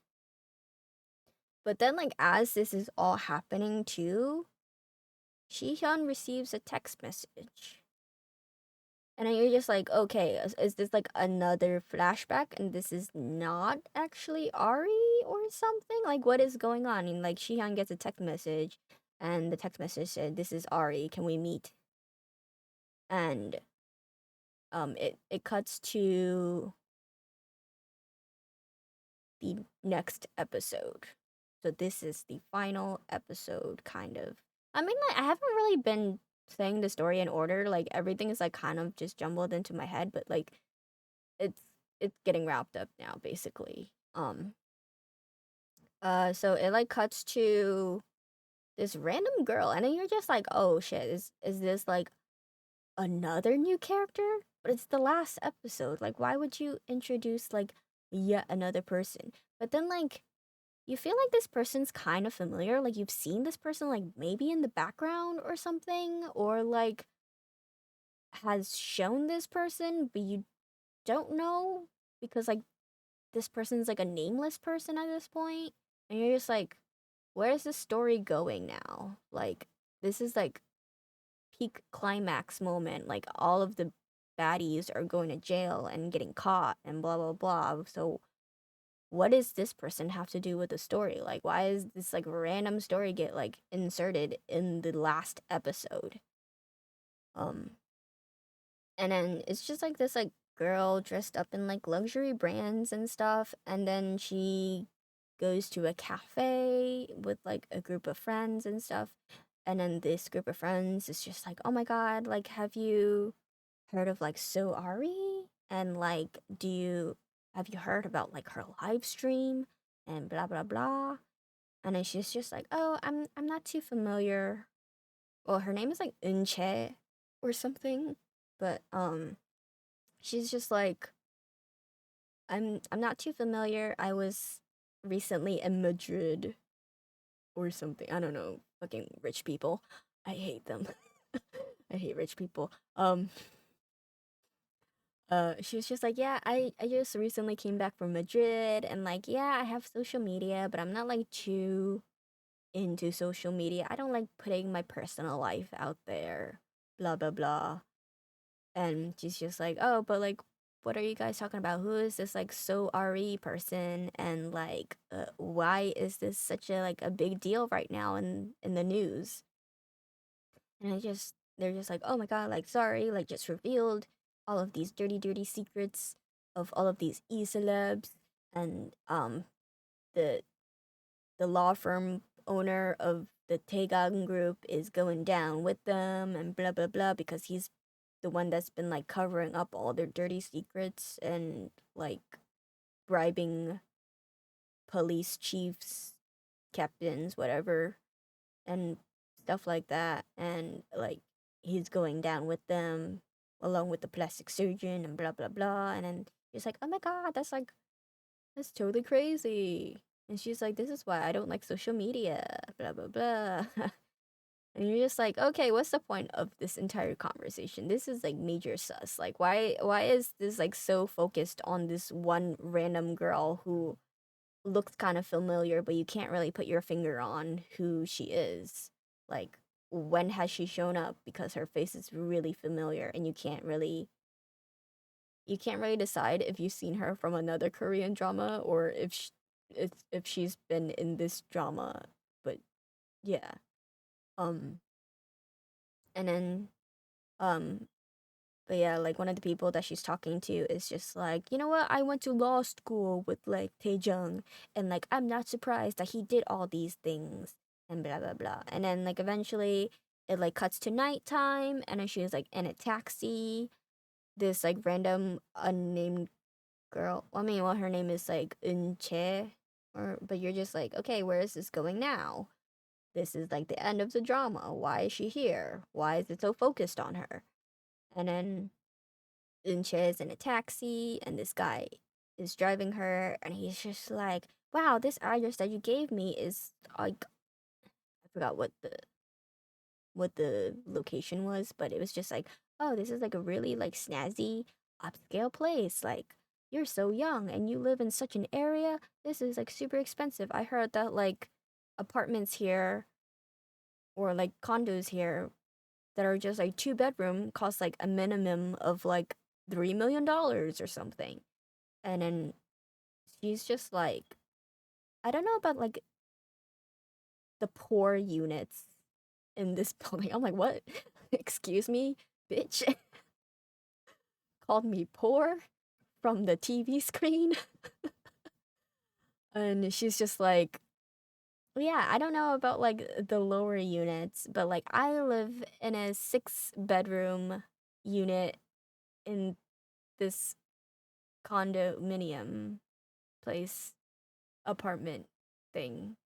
And yeah, she's just like, yeah, I don't know about like the lower units, but I live in a 6 bedroom condo in this location. So I don't know about this like 3 million thing because like that's beneath me, kind of basically what she's saying. And then this taxi driver is like kind of flabbergasted, and he's just like, "Wow, 6 bedrooms? Like, do you live with your parents or something? Like, why do you need so much space?" And she's just like, "No, I live alone." And then she like glares at him, and she's just like, "Are you calling me like a fucking liar or something?" And then he's just like, "Oh no, no, no, I'm not. I'm just like really surprised because like you look so young, but like."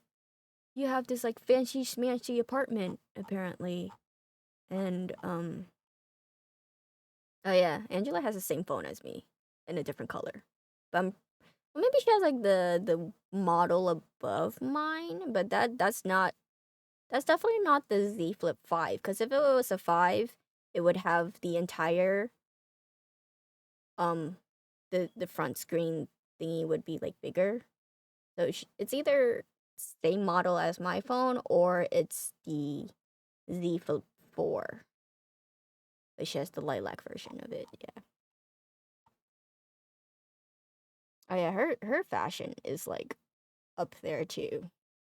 She's very, very glamorous with her big choker necklaces and big dazzly dangling earrings. Oh, this is Shion. She looks kind of tired in this photo, but yeah, she's very classy and pretty. Who is this? Oh, this is the lackey chick with the plastic surgery husband. Um, plastic surgeon husband. Um, anyway, as I was saying, the taxi driver drops off this mysterious Unche girl that has shown up in the last episode. And he's just like, oh, should I like drop you off at the parking lot? And she's just like, no, you could just like drop me in like the general area of like in front of this condo. And then he's just like, okay, sure thing. And then like after he drops her off, she doesn't go into this condo. She goes into like this area that's like kind of close by, but she has to like walk to it.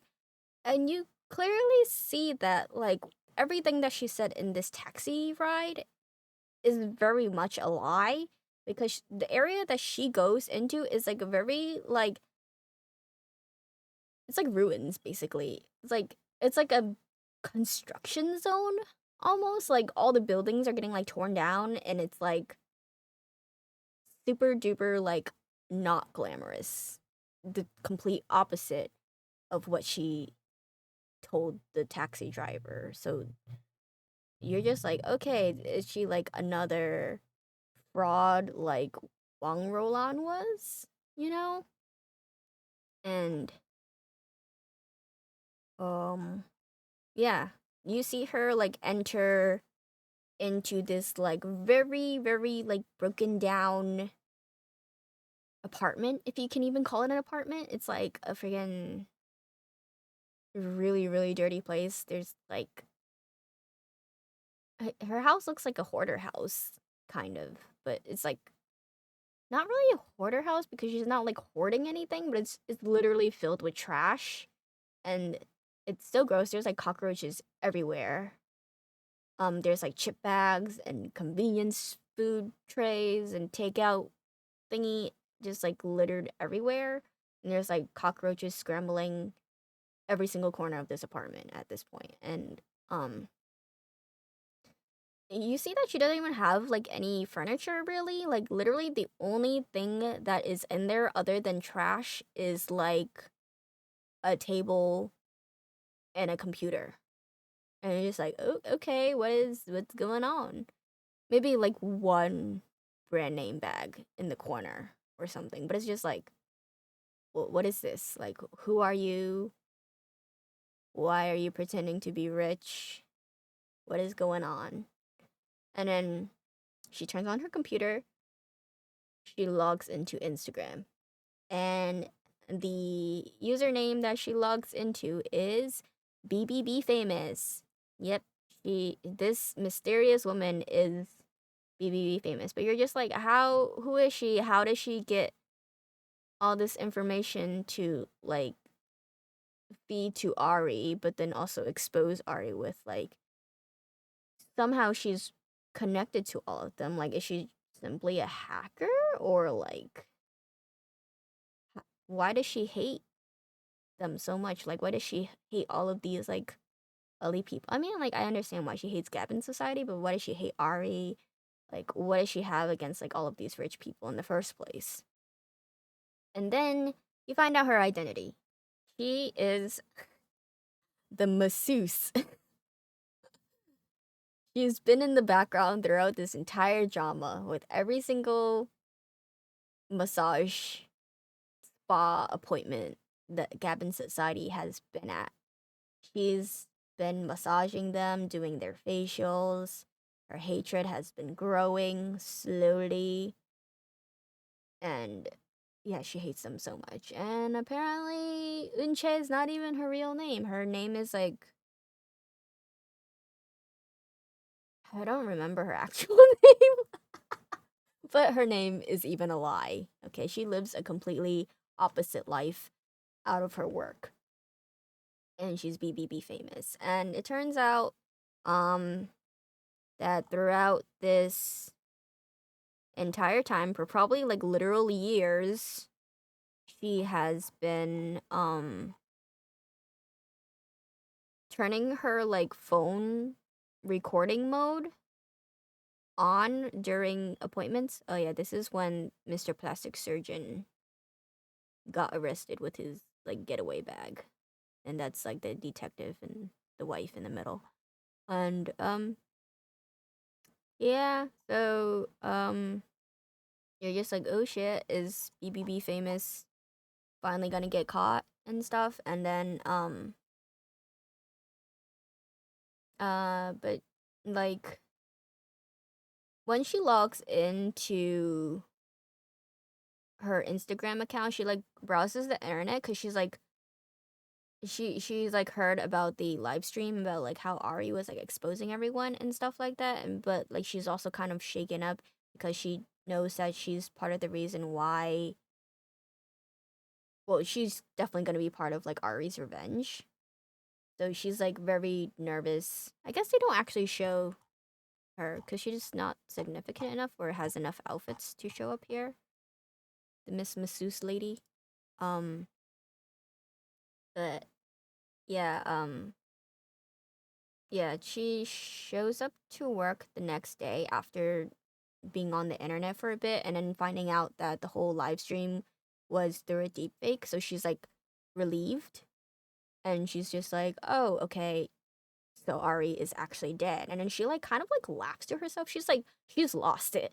Okay, like she hates them so much that she's just like so caught up in like tearing all of them down and seeing that the whole Goblin society is like destroyed along with like Taegang group and stuff. She's like delighted by this, but she's also happy because she thinks that Ari's actually dead. But mind you, we as the audience at this point do kind of know that Ari's not really dead because she does message Shihyun by text message, but she hasn't actually shown up yet since like so-called death. And she wasn't the one behind the live stream, but kind of was at the same time. But you're just like, what was she doing behind the scenes if she wasn't streaming herself? Like, was she just trying to track down BBB famous or something? And um uh so BBB famous or whatever her name is shows up to her work as usual with like her little masseuse co-workers, and then they're all talking about it and they're just like, oh my god, did you hear, like the entire Goblin society is like done for, they've been like arrested, blah blah blah. And they're just like, oh yeah, like they were total bitches, they deserved what they got. And they were just like, oh, like, and they say like her real name, and they're just like, aren't you relieved because you were like the main person that was in charge of them, but like they treated you like shit the entire time? Like, aren't you happy that they're all in jail now? And then she's just like, I'm gonna get to work, whatever. And then she's just like, who's my client today? And then they're just like, oh, like I heard that your client is Shihyun today. And then you're just like, oh, okay. Like, Shihan goes to a massage? Okay. And then she's just like, fine, whatever. And then she like walks away. And then like her coworkers very clearly kind of like dislike her too because they're just like, she's kind of weird. It almost feels like she thinks that she's like better than us, even though she's no better than us because we're coworkers. If she's working here, then she's like in the same position as us. But then like one of the other like gossipy coworkers is just like, "Oh, but like I heard that she's actually from like a rich family." And then the hater coworker is just like, "Bullshit. Like why would she be working here if she's actually from a rich family?" And then the person's just like, "Oh, but like she said that she's like from a rich family, but like her dad wanted her to have like real life work experience or something, which is why she's like working here. But like doesn't she like always wear like brand name luxury items like from head to toe with like brand name bags and stuff?" And then like the hater coworker is just like, "Yeah, well like I'm pretty sure like all the things that she's wearing are like knockoffs and stuff because like there's no way that she'd be like working here if she was actually a rich girl." And then you still see that like even though like all of Gabon's society and stuff has been taken down, um, this BBB famous girl still has not had enough. She's like on her high horse right now because she's like convinced that Ari is dead and she took down Gabon's society, but she still hates like rich people in general because it's simply just that it's just jealousy at that point. And she just wants to destroy all rich people no matter who they are, even Shihyun, I guess, because like now that she knows that like Shihyun is like her so-called client for the day, she is like kind of honed in on trying to destroy Shihyun now, I guess, because she hasn't had enough. So she like goes into the room and like it's very clearly not Shihyun. in the room because like you see it's someone with short hair, like Ari, literally. It's literally just Ari. You know right away.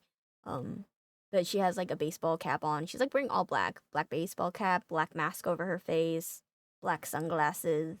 She has short hair. Shion has long curly hair, and she's like, yeah, she's just like an all black outfit. And then um, BBB famous masseuse lady starts like trying to have a conversation of like, oh, what kind of massage do you want today? Like, what would you like me to serve you and blah blah blah kind of thing. And then like Ari's not responding to her.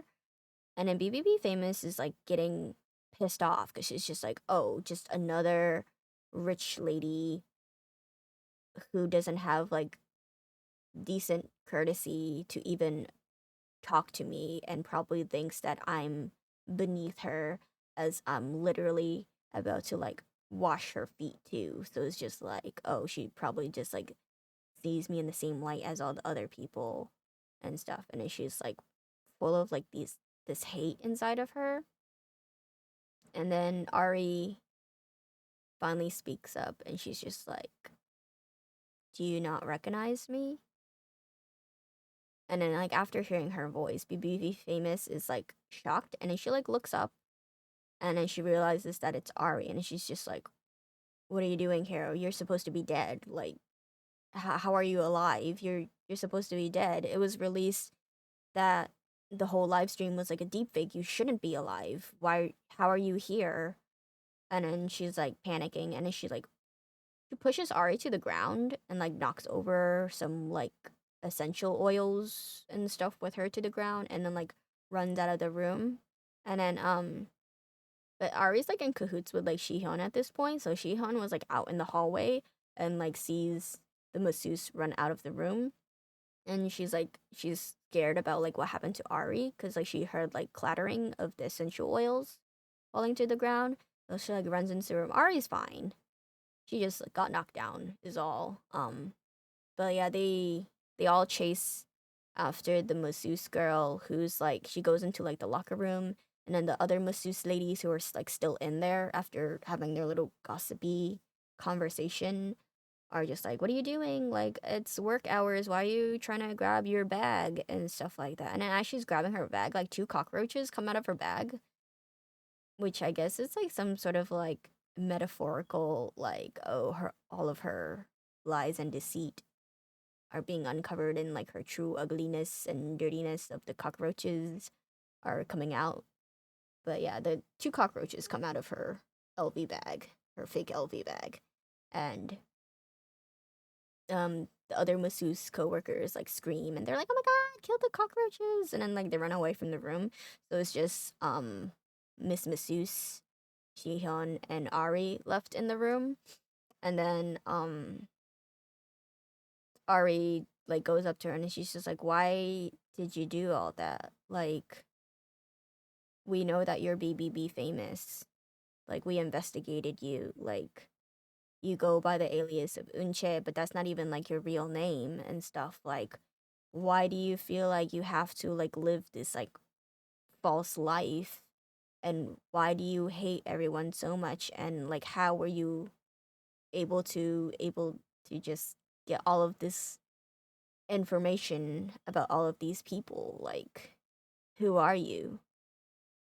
And then BBB famous is just like, "I hate all of you and stuff." And then she's just like, "I wanted to be like you, but I can never be like you."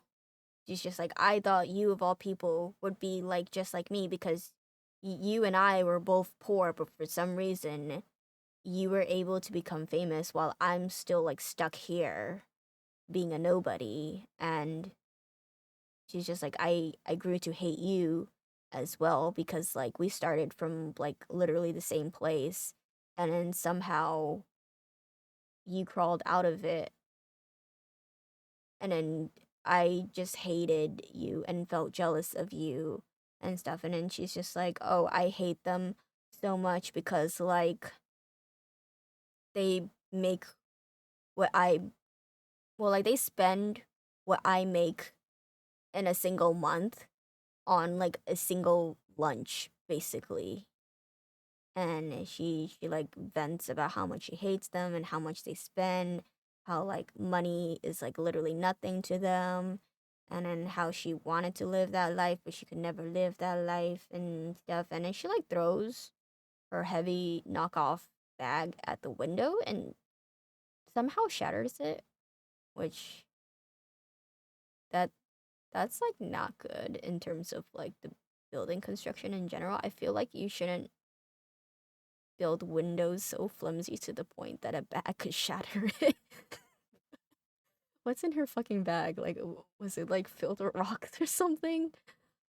But yeah, the window shatters, and then she like jumps onto like the ledge of the window, and then she's like trying to like jump out of there and stuff. But then like Ari and Chihan are like trying to like talk her out of it. And she's just like, "Oh, my life is ruined and stuff." And then they're like, "Yeah, you kind of ruined it yourself though." But they're just like, why did you do this? How did you do this? And then like a very like Scooby Doo villain thing. She goes on like an entire rant about how she pulled off everything. So apparently, like during the massaging sessions that Gabin Society has been booking with her, she's secretly just had her phone in like recording mode and records their entire conversations while she like massages them. And then she's like stolen their passcodes and stuff and then like screenshotted things to herself. And then like it's like revealed eventually that like her identity as BBB famous has been sent off to the police too. And yeah, she's going down for like cyberbullying and like recording people secretly and just like a whole bunch of other like cyber related crimes. I'm not too sure what South Korean laws are with that, but yeah, it's assumed that she's gonna go to jail for like a good long time for all the things that she did. And yeah, so um yeah, so she does jump out of the window, but I guess it wasn't high enough to like kill her. So um she's just injured. But the cops do take her in. So that's like her downfall in the end. So it's like Ari has her name cleared and stuff. Ari herself is not arrested really because like she gives her witness statement and she didn't do anything bad technically. I mean she did kind of blackmail people too, but like she didn't gain a profit from the blackmail, you know? Um well, other than like the clothes, I guess, but she just convinced Yuri to stop selling the things, but she didn't continue selling those said wholesale items. And then the only thing that she got from Angela, the whole blackmail thing, was her seat at the fashion show. So, um, I guess that technically wasn't enough for Ari to get arrested. I don't know. She's supposed to be the good guy, so she does not go to jail in the end. And then it's like pretty much hinted that like after all of this, she's back to being number one. You would think that she wants to back off from that whole world of being an e-celeb and influencer, but now she's just got rid of all her competition at this point, I guess. Um, but yeah, and it's like kind of assumed that she and Jin Kyung are like an item at the end and stuff, and it's like wrapped up like that, I guess. So yeah, I don't know if does it feel kind of anticlimactic? It was like very intense. So I don't know. Maybe it was just like the adrenaline washing away that made it feel like what now kind of thing. But yeah, that was it. I'm trying to remember what some of these outfits are. I know that this black outfit right here is when she went to like that little launch party of like Minnie, where she was like treated as like a lackey and stuff like that, but then that was like her first taste of being recognized by people, where they're just like, "Oh my god, like where did you buy this outfit?" and stuff like that. Is it like, what brand is it? And then she's just like, "It's not a brand." And let's go through some other outfits. There's a lot of outfits in here. Shihyun usually has like very classy things with like silk scarves and stuff, if you can see that. And then that's Gina. I feel like Angela's fashion was very much like centered on sexualizing her, I guess, because she tends to wear like very like skin tight dresses that like emphasize her boobas and her nice figure, I guess, like that. And then yeah, with her little dangly things and whatnot. Yeah, it was because like literally like her fashion is like very like flashy and stuff too, because like it doesn't show on this website, but one scene, like when she invited Ari to the club to talk to Cherry, that moment she was wearing these like big ass sunglasses that literally don't serve any purpose at all. They're like Dolce and Gabbana. It's literally sunglasses that are like the initials of GD in the form of sunglasses, and you're just like that serves no purpose. That's blocking your vision, not helping in any way of what a sunglasses should do. Yeah, they got some nice ass fashion here. I'm very curious with the glory.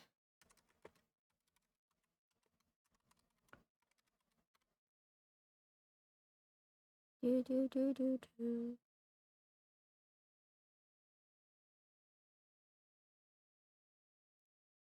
Does this one have anything from it? Let's search it.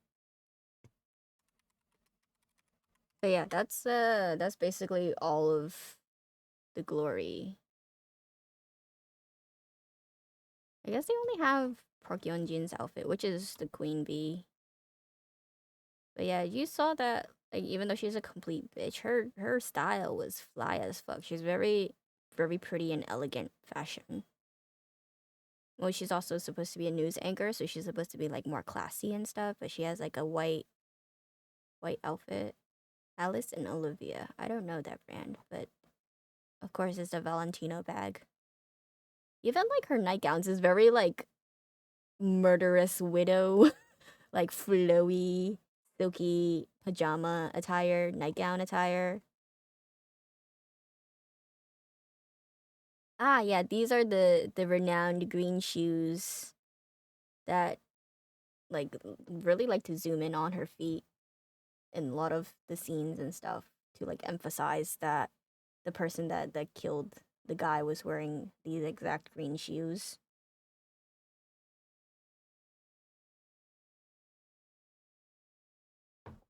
I'm probably gonna end stream. It's been almost 4 hours. It's a long stream, and I told the whole story already, so we're just looking at fashion now.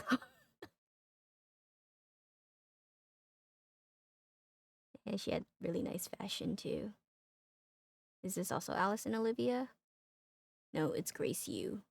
I don't know these brands. But yeah, it's very classy.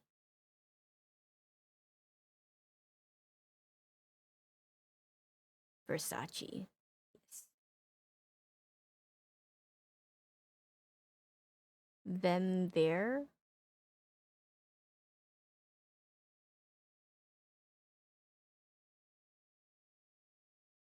Ah, yeah, this was like the one outfit that I really liked because of the Vivian Westwood choker necklace thing. Only because I'm a fan of Nana. So when I saw that, I was just like, oh, yeah. I think I looked up this necklace before. It was like 500 bucks, I think.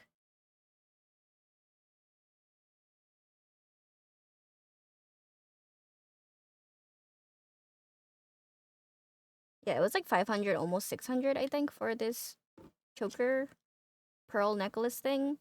I thought it would be the orange actually matches your theme color, so I can see that. Yeah, I mean, I mainly like this outfit for the the necklace. um, but yeah, I thought that this necklace would be more expensive, but I guess because it's made out of silver and not actually like gold or white gold or anything, that it's like not as expensive. I mean, it's still expensive. It's like 600 bucks. So, oh, it's 569. But yeah, that's the pearl necklace. I just really like Nana. Yeah, she has some really nice outfits in general. Very classy, elegant.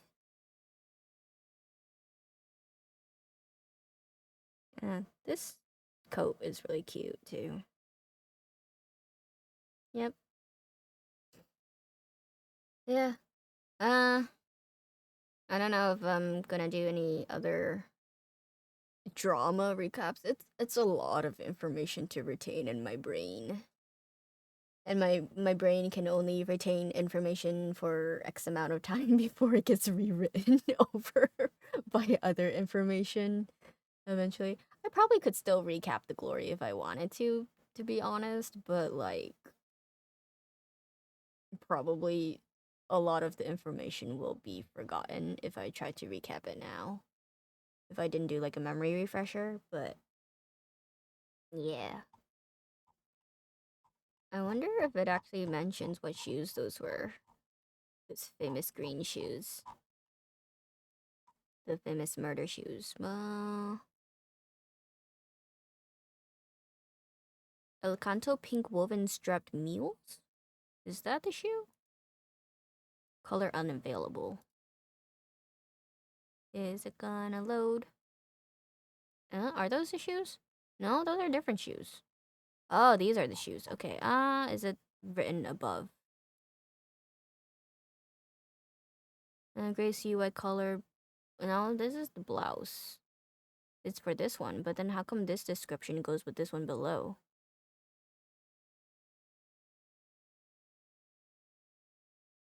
Uh, okay, I guess we don't know what brand those shoes are. Oh, it mentions these shoes, but not these shoes.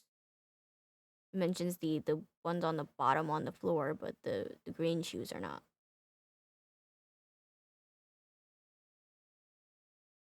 Oh, the Ari zipper dress. Wait, let me go back.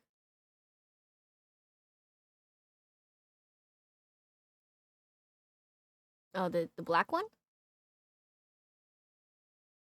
That dress.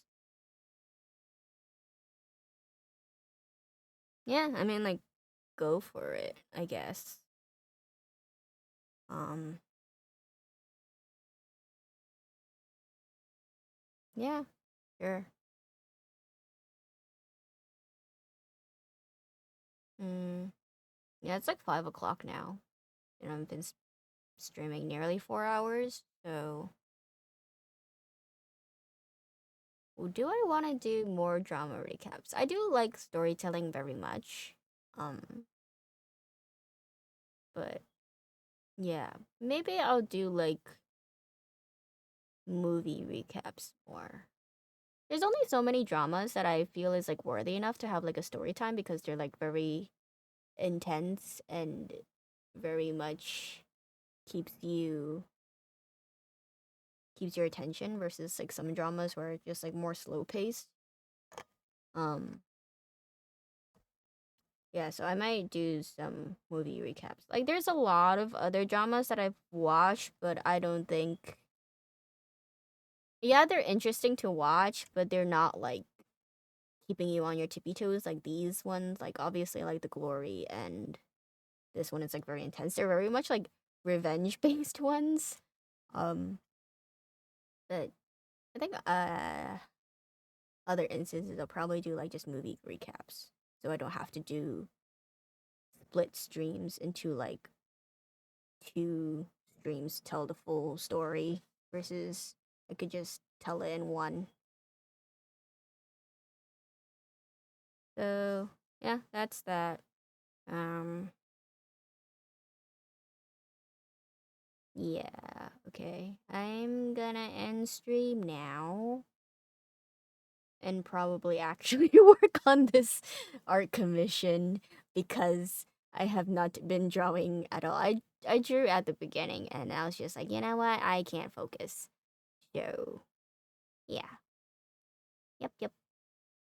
Thanks for being live. Yeah, I'm trying to, like I said, I'm trying to stream regularly and make regular content. Okay, bye. See you later.